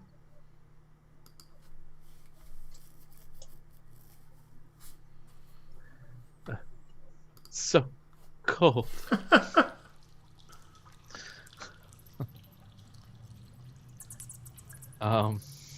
So I give it back to the. So we are. The room's kind of clear. So you kind of hear him. You assume may have ran away. Should we follow? Are we still in initiative or out? You're still technically in initiative, but right now you guys can make a group decision on what you want to do. Well, I think we should get him because if there's more in this cave, we're only looking at him bringing back reinforcements. So we kill him now, then we can sneak up on the others if that's even an option at this point. Let's go. Aye. I'll follow behind. Who was next? We're still in initiative. Correct. So it's Rick's. So right now it would be Brawl. It's Rick's roll. Hey. Roll. Never gonna let you down. We'll see about that. Can I? How tall is this boulder? Can I see over it? It is 5 feet tall, and the boulder is basically just blocked. You have to basically kind of push yourself up onto the top of the boulder to get over to the other side. Can you push the boulder? You can try. You Okay. can try. I mean, is it going down? Like, is it basically Kind going of it's downward? wedged in between these two. But is it wedged from this side or from the other side? It's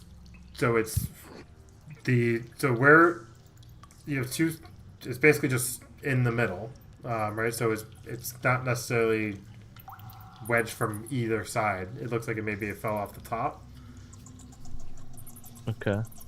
Okay, so my knowledge as somebody who's very familiar with battle, the worst thing I could do is climb on top of that boulder and put myself in a super vulnerable position the whole time. So that doesn't even cross my mind as an option. Instead, I use lay on hands on Loki. Okay. So you give him an extra 1 HP or 1. You're at 4 right now, Loki. Yeah. Okay, I'm gonna use all 10 of my lay on hands pool. Wait, what? Yeah, What does that my mean? lay on hands pool is 10 HP. So I heal you for 10 HP. Huh. That's a cool thing. Cool. Yeah, Thanks, buddy. anytime. Yeah, you get 10. So he So didn't let you have a down. pool of healing power that can restore 10 HP per long rest. As an action, you can touch a creature to restore any number of HP remaining in the pool, or 5 HP to either cure a disease or neutralize a poison affecting the creature. Wow, that's cool. That's a cool move. Very cool. So next is going to be back to Lox. All right. I do the same deduction that my dwarf brother made, and then I do it anyways. So, how much movement would I need to get on top of this boulder? So it's only 5 feet, so you can go your So, normal movement. 5, 10. All right. So then I normal movement 10 to there, and then I jump to here. Okay. Do I see the Kenku in there? You don't have dark vision, correct? So this room's pretty dark, but you can hear footsteps going over what sounds like wood.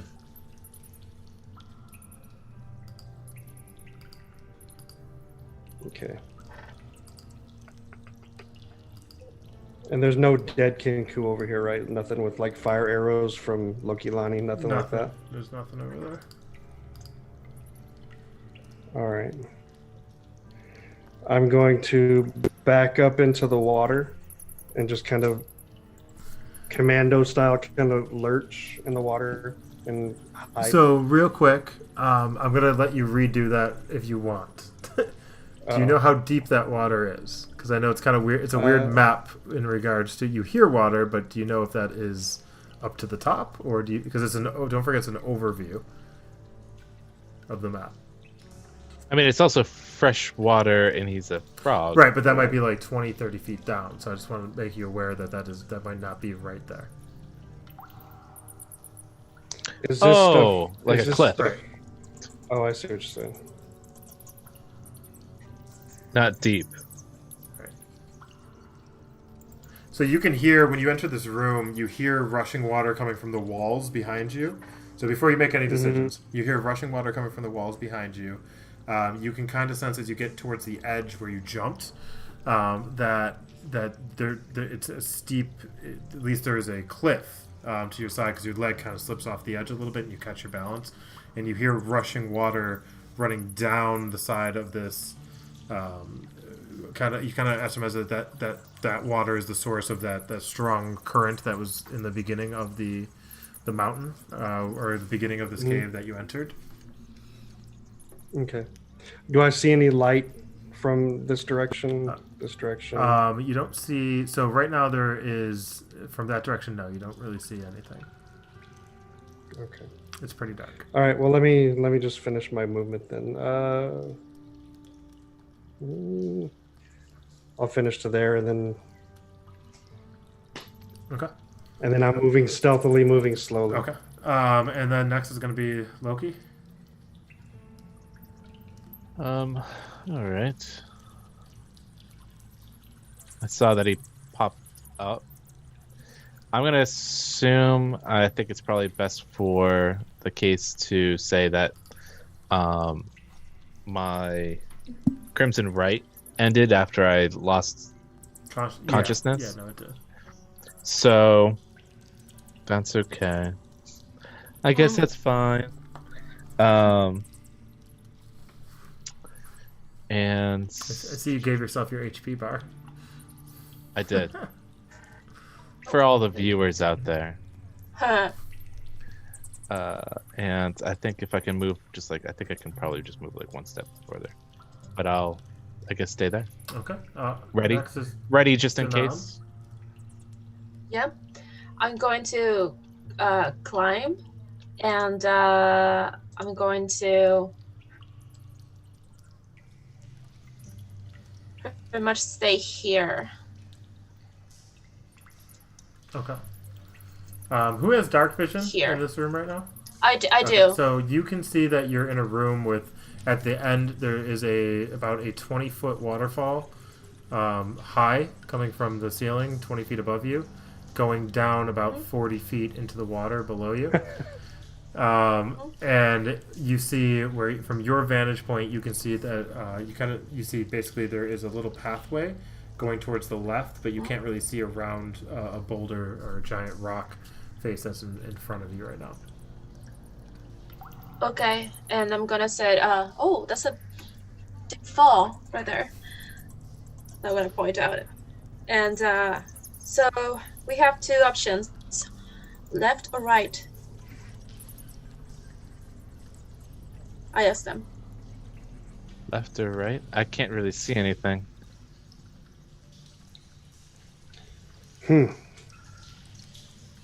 It's really dark. While you guys are Well, I can see.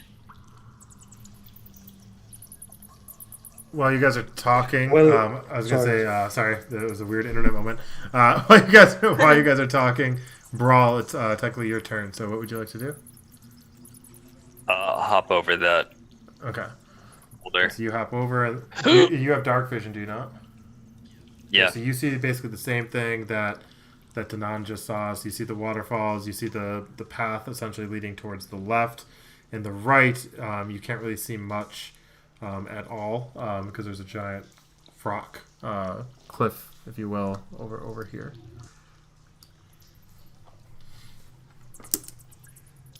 Now you guys. Do you see any footprints? Do I? Can I check? Yeah, you can check. So roll for what do you call it? Roll for investigation.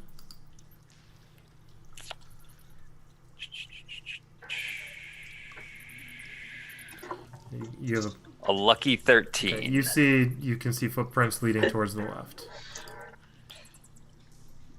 I see footprints leading toward the left. Left it is then, yeah? Yeah. Okay, and then we're gonna go back up top to Locks. All right. 5, 10, 15, 20, 25. Does this bridge look safe? When you get close to it, you can start seeing some light over the bridge, and you now can see about 15 feet ahead of you. About 15, 20 feet ahead of you, you can now see the other running away as fast as he can. The creature, the Kenku. I can see him? You can see him. You can see his shadow. Oh, okay. All right. Are these wall to ceiling, or is this something I could jump on? That one. No, that one is not wall to ceiling. That one is about 30 feet in the air, though. Okay. Parkour. Yeah. All right, I'll move one more spot to so that I'm just right peering over right before the dirt or the ledge. Okay. So still on the bridge, but peering over, so I got covered. Okay. All right. So he's still running away. Next is going to be Loki. All right, I guess I'll follow close behind because you said there's lights above the bridge. Yeah, the light's coming from this section over here. So over here, you can kind of see some light coming from. So this room is about half illuminated. Okay. So I will stay ready with an arrow, but yeah, right there. It's as far as I can go. Okay, Danan. I follow Okay, and then Brawl. all the way. Same. So he turns around, noticing that basically there's no escape. He readies his bow and he shoots at you with disadvantage because he can't really see. There's not much light. So that is going to be a 16 to hit against Locks. That's disadvantage? That was with disadvantage. He gets a plus, what do you call it? A +5, and he rolled an 11. Miss. So misses. So the arrow goes over your shoulder. You kind of hear it hit the wall, ting, ting, ting, and falling down. And then next is going to be Locks. Is he even in the... Is he on top of this thing? What's going on? So this is another. So I know it's kind of hard to see. So when you get over the bridge, it's just another, basically kind of like it's a flat room carved out of stone. So it's pretty flat. So think of it like just a room, and then around it is basically just a stone walls. He fired at me. Do I see him? You can see his shadow still. But I So don't like see half him of him is from... illuminated. Okay. And this is where he is, right? Yeah. Is he up high? No, he's elevated? even with you right now. Okay. All right, cool. Can I see him clearly from here? You can. All right, let me try to get him. This will be a normal shot. Get him.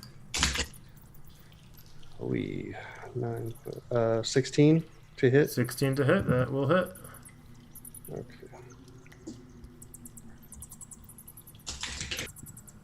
So 9 damage, and then if he gets poisoned, 5 poison. How do you want to do this? Nice. Do Kenku have testicles? Forget that. Never mind. I just want to... I've never even thought of it, so I don't. Do you want it to? No, that's fine. Maybe that's if fine. it's male? Yeah. I just want to shoot the arrow through his belly button, and his innards just follow the arrow out like it's like a spindling wire. Just Okay, so you do that, and this arrow goes through his belly button, through his that he's facing you, and it goes out his back, and then it catches onto his intestines, and the arrow pulls the intestines out his back hole. Now that you created. And then he falls back, splattering them all over, and this terrible smell fills the room.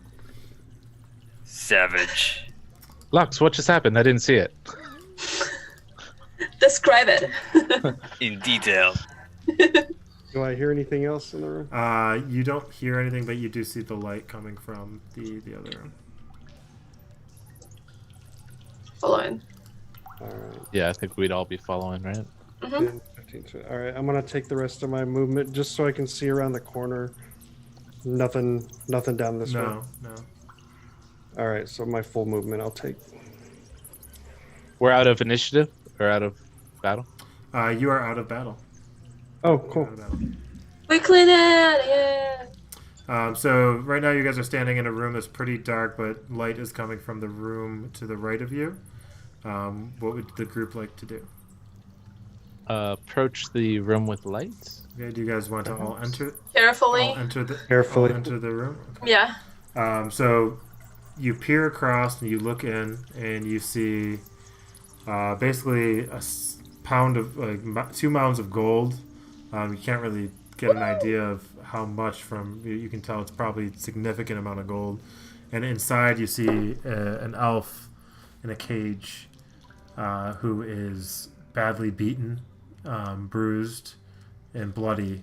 But you can see some light breathing as she's laying on the floor. Is there a lock on the door or anything? You go up to. So do you want to go up to the? There is a lock. Yes, there is a lock on the cage. All right. I'm just gonna circle around so everybody else can get in, but just Okay. And I think right now would be a good place to end our night. Our sesh. Woo! Or sesh. This still doesn't explain where Cal is. Where's Cal? This isn't Cal. That is not Cal. It's not Cal, right? So that will be where we end it for tonight, guys. I appreciate you joining us. That was a longer session than we normally have been running, but that was still fun. Enjoyed it. You guys finally got to find maybe the missing Sarah. Sarah. Yeah. And and so everybody watching, thank you for tuning in for our D&D session. Thank you. Please do not forget to smash that like button and subscribe. We would greatly appreciate it. For more great content like this. And we will be moving all of the other episodes that we had over to the Mainframe Comic-Con channel. And then we will be continuing to go live on this channel every Wednesday at 7:30 p.m. Pacific time, guys.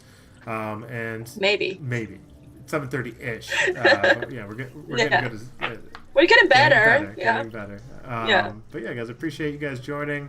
Now that I know how to do music, that's exciting. So I will figure out some cool playlists. Hopefully, we can have more songs. Some more impactful D&D battle music would be great. Or spend all of our time in caves. Yes, that was a long cave session. And normally I'm anti-giant caves, so I try to pick a... You enter a cavern tavern. I try to make it a short cave. You're against dungeons. What are we playing? But appreciate it, guys. So until next time, see you next Wednesday.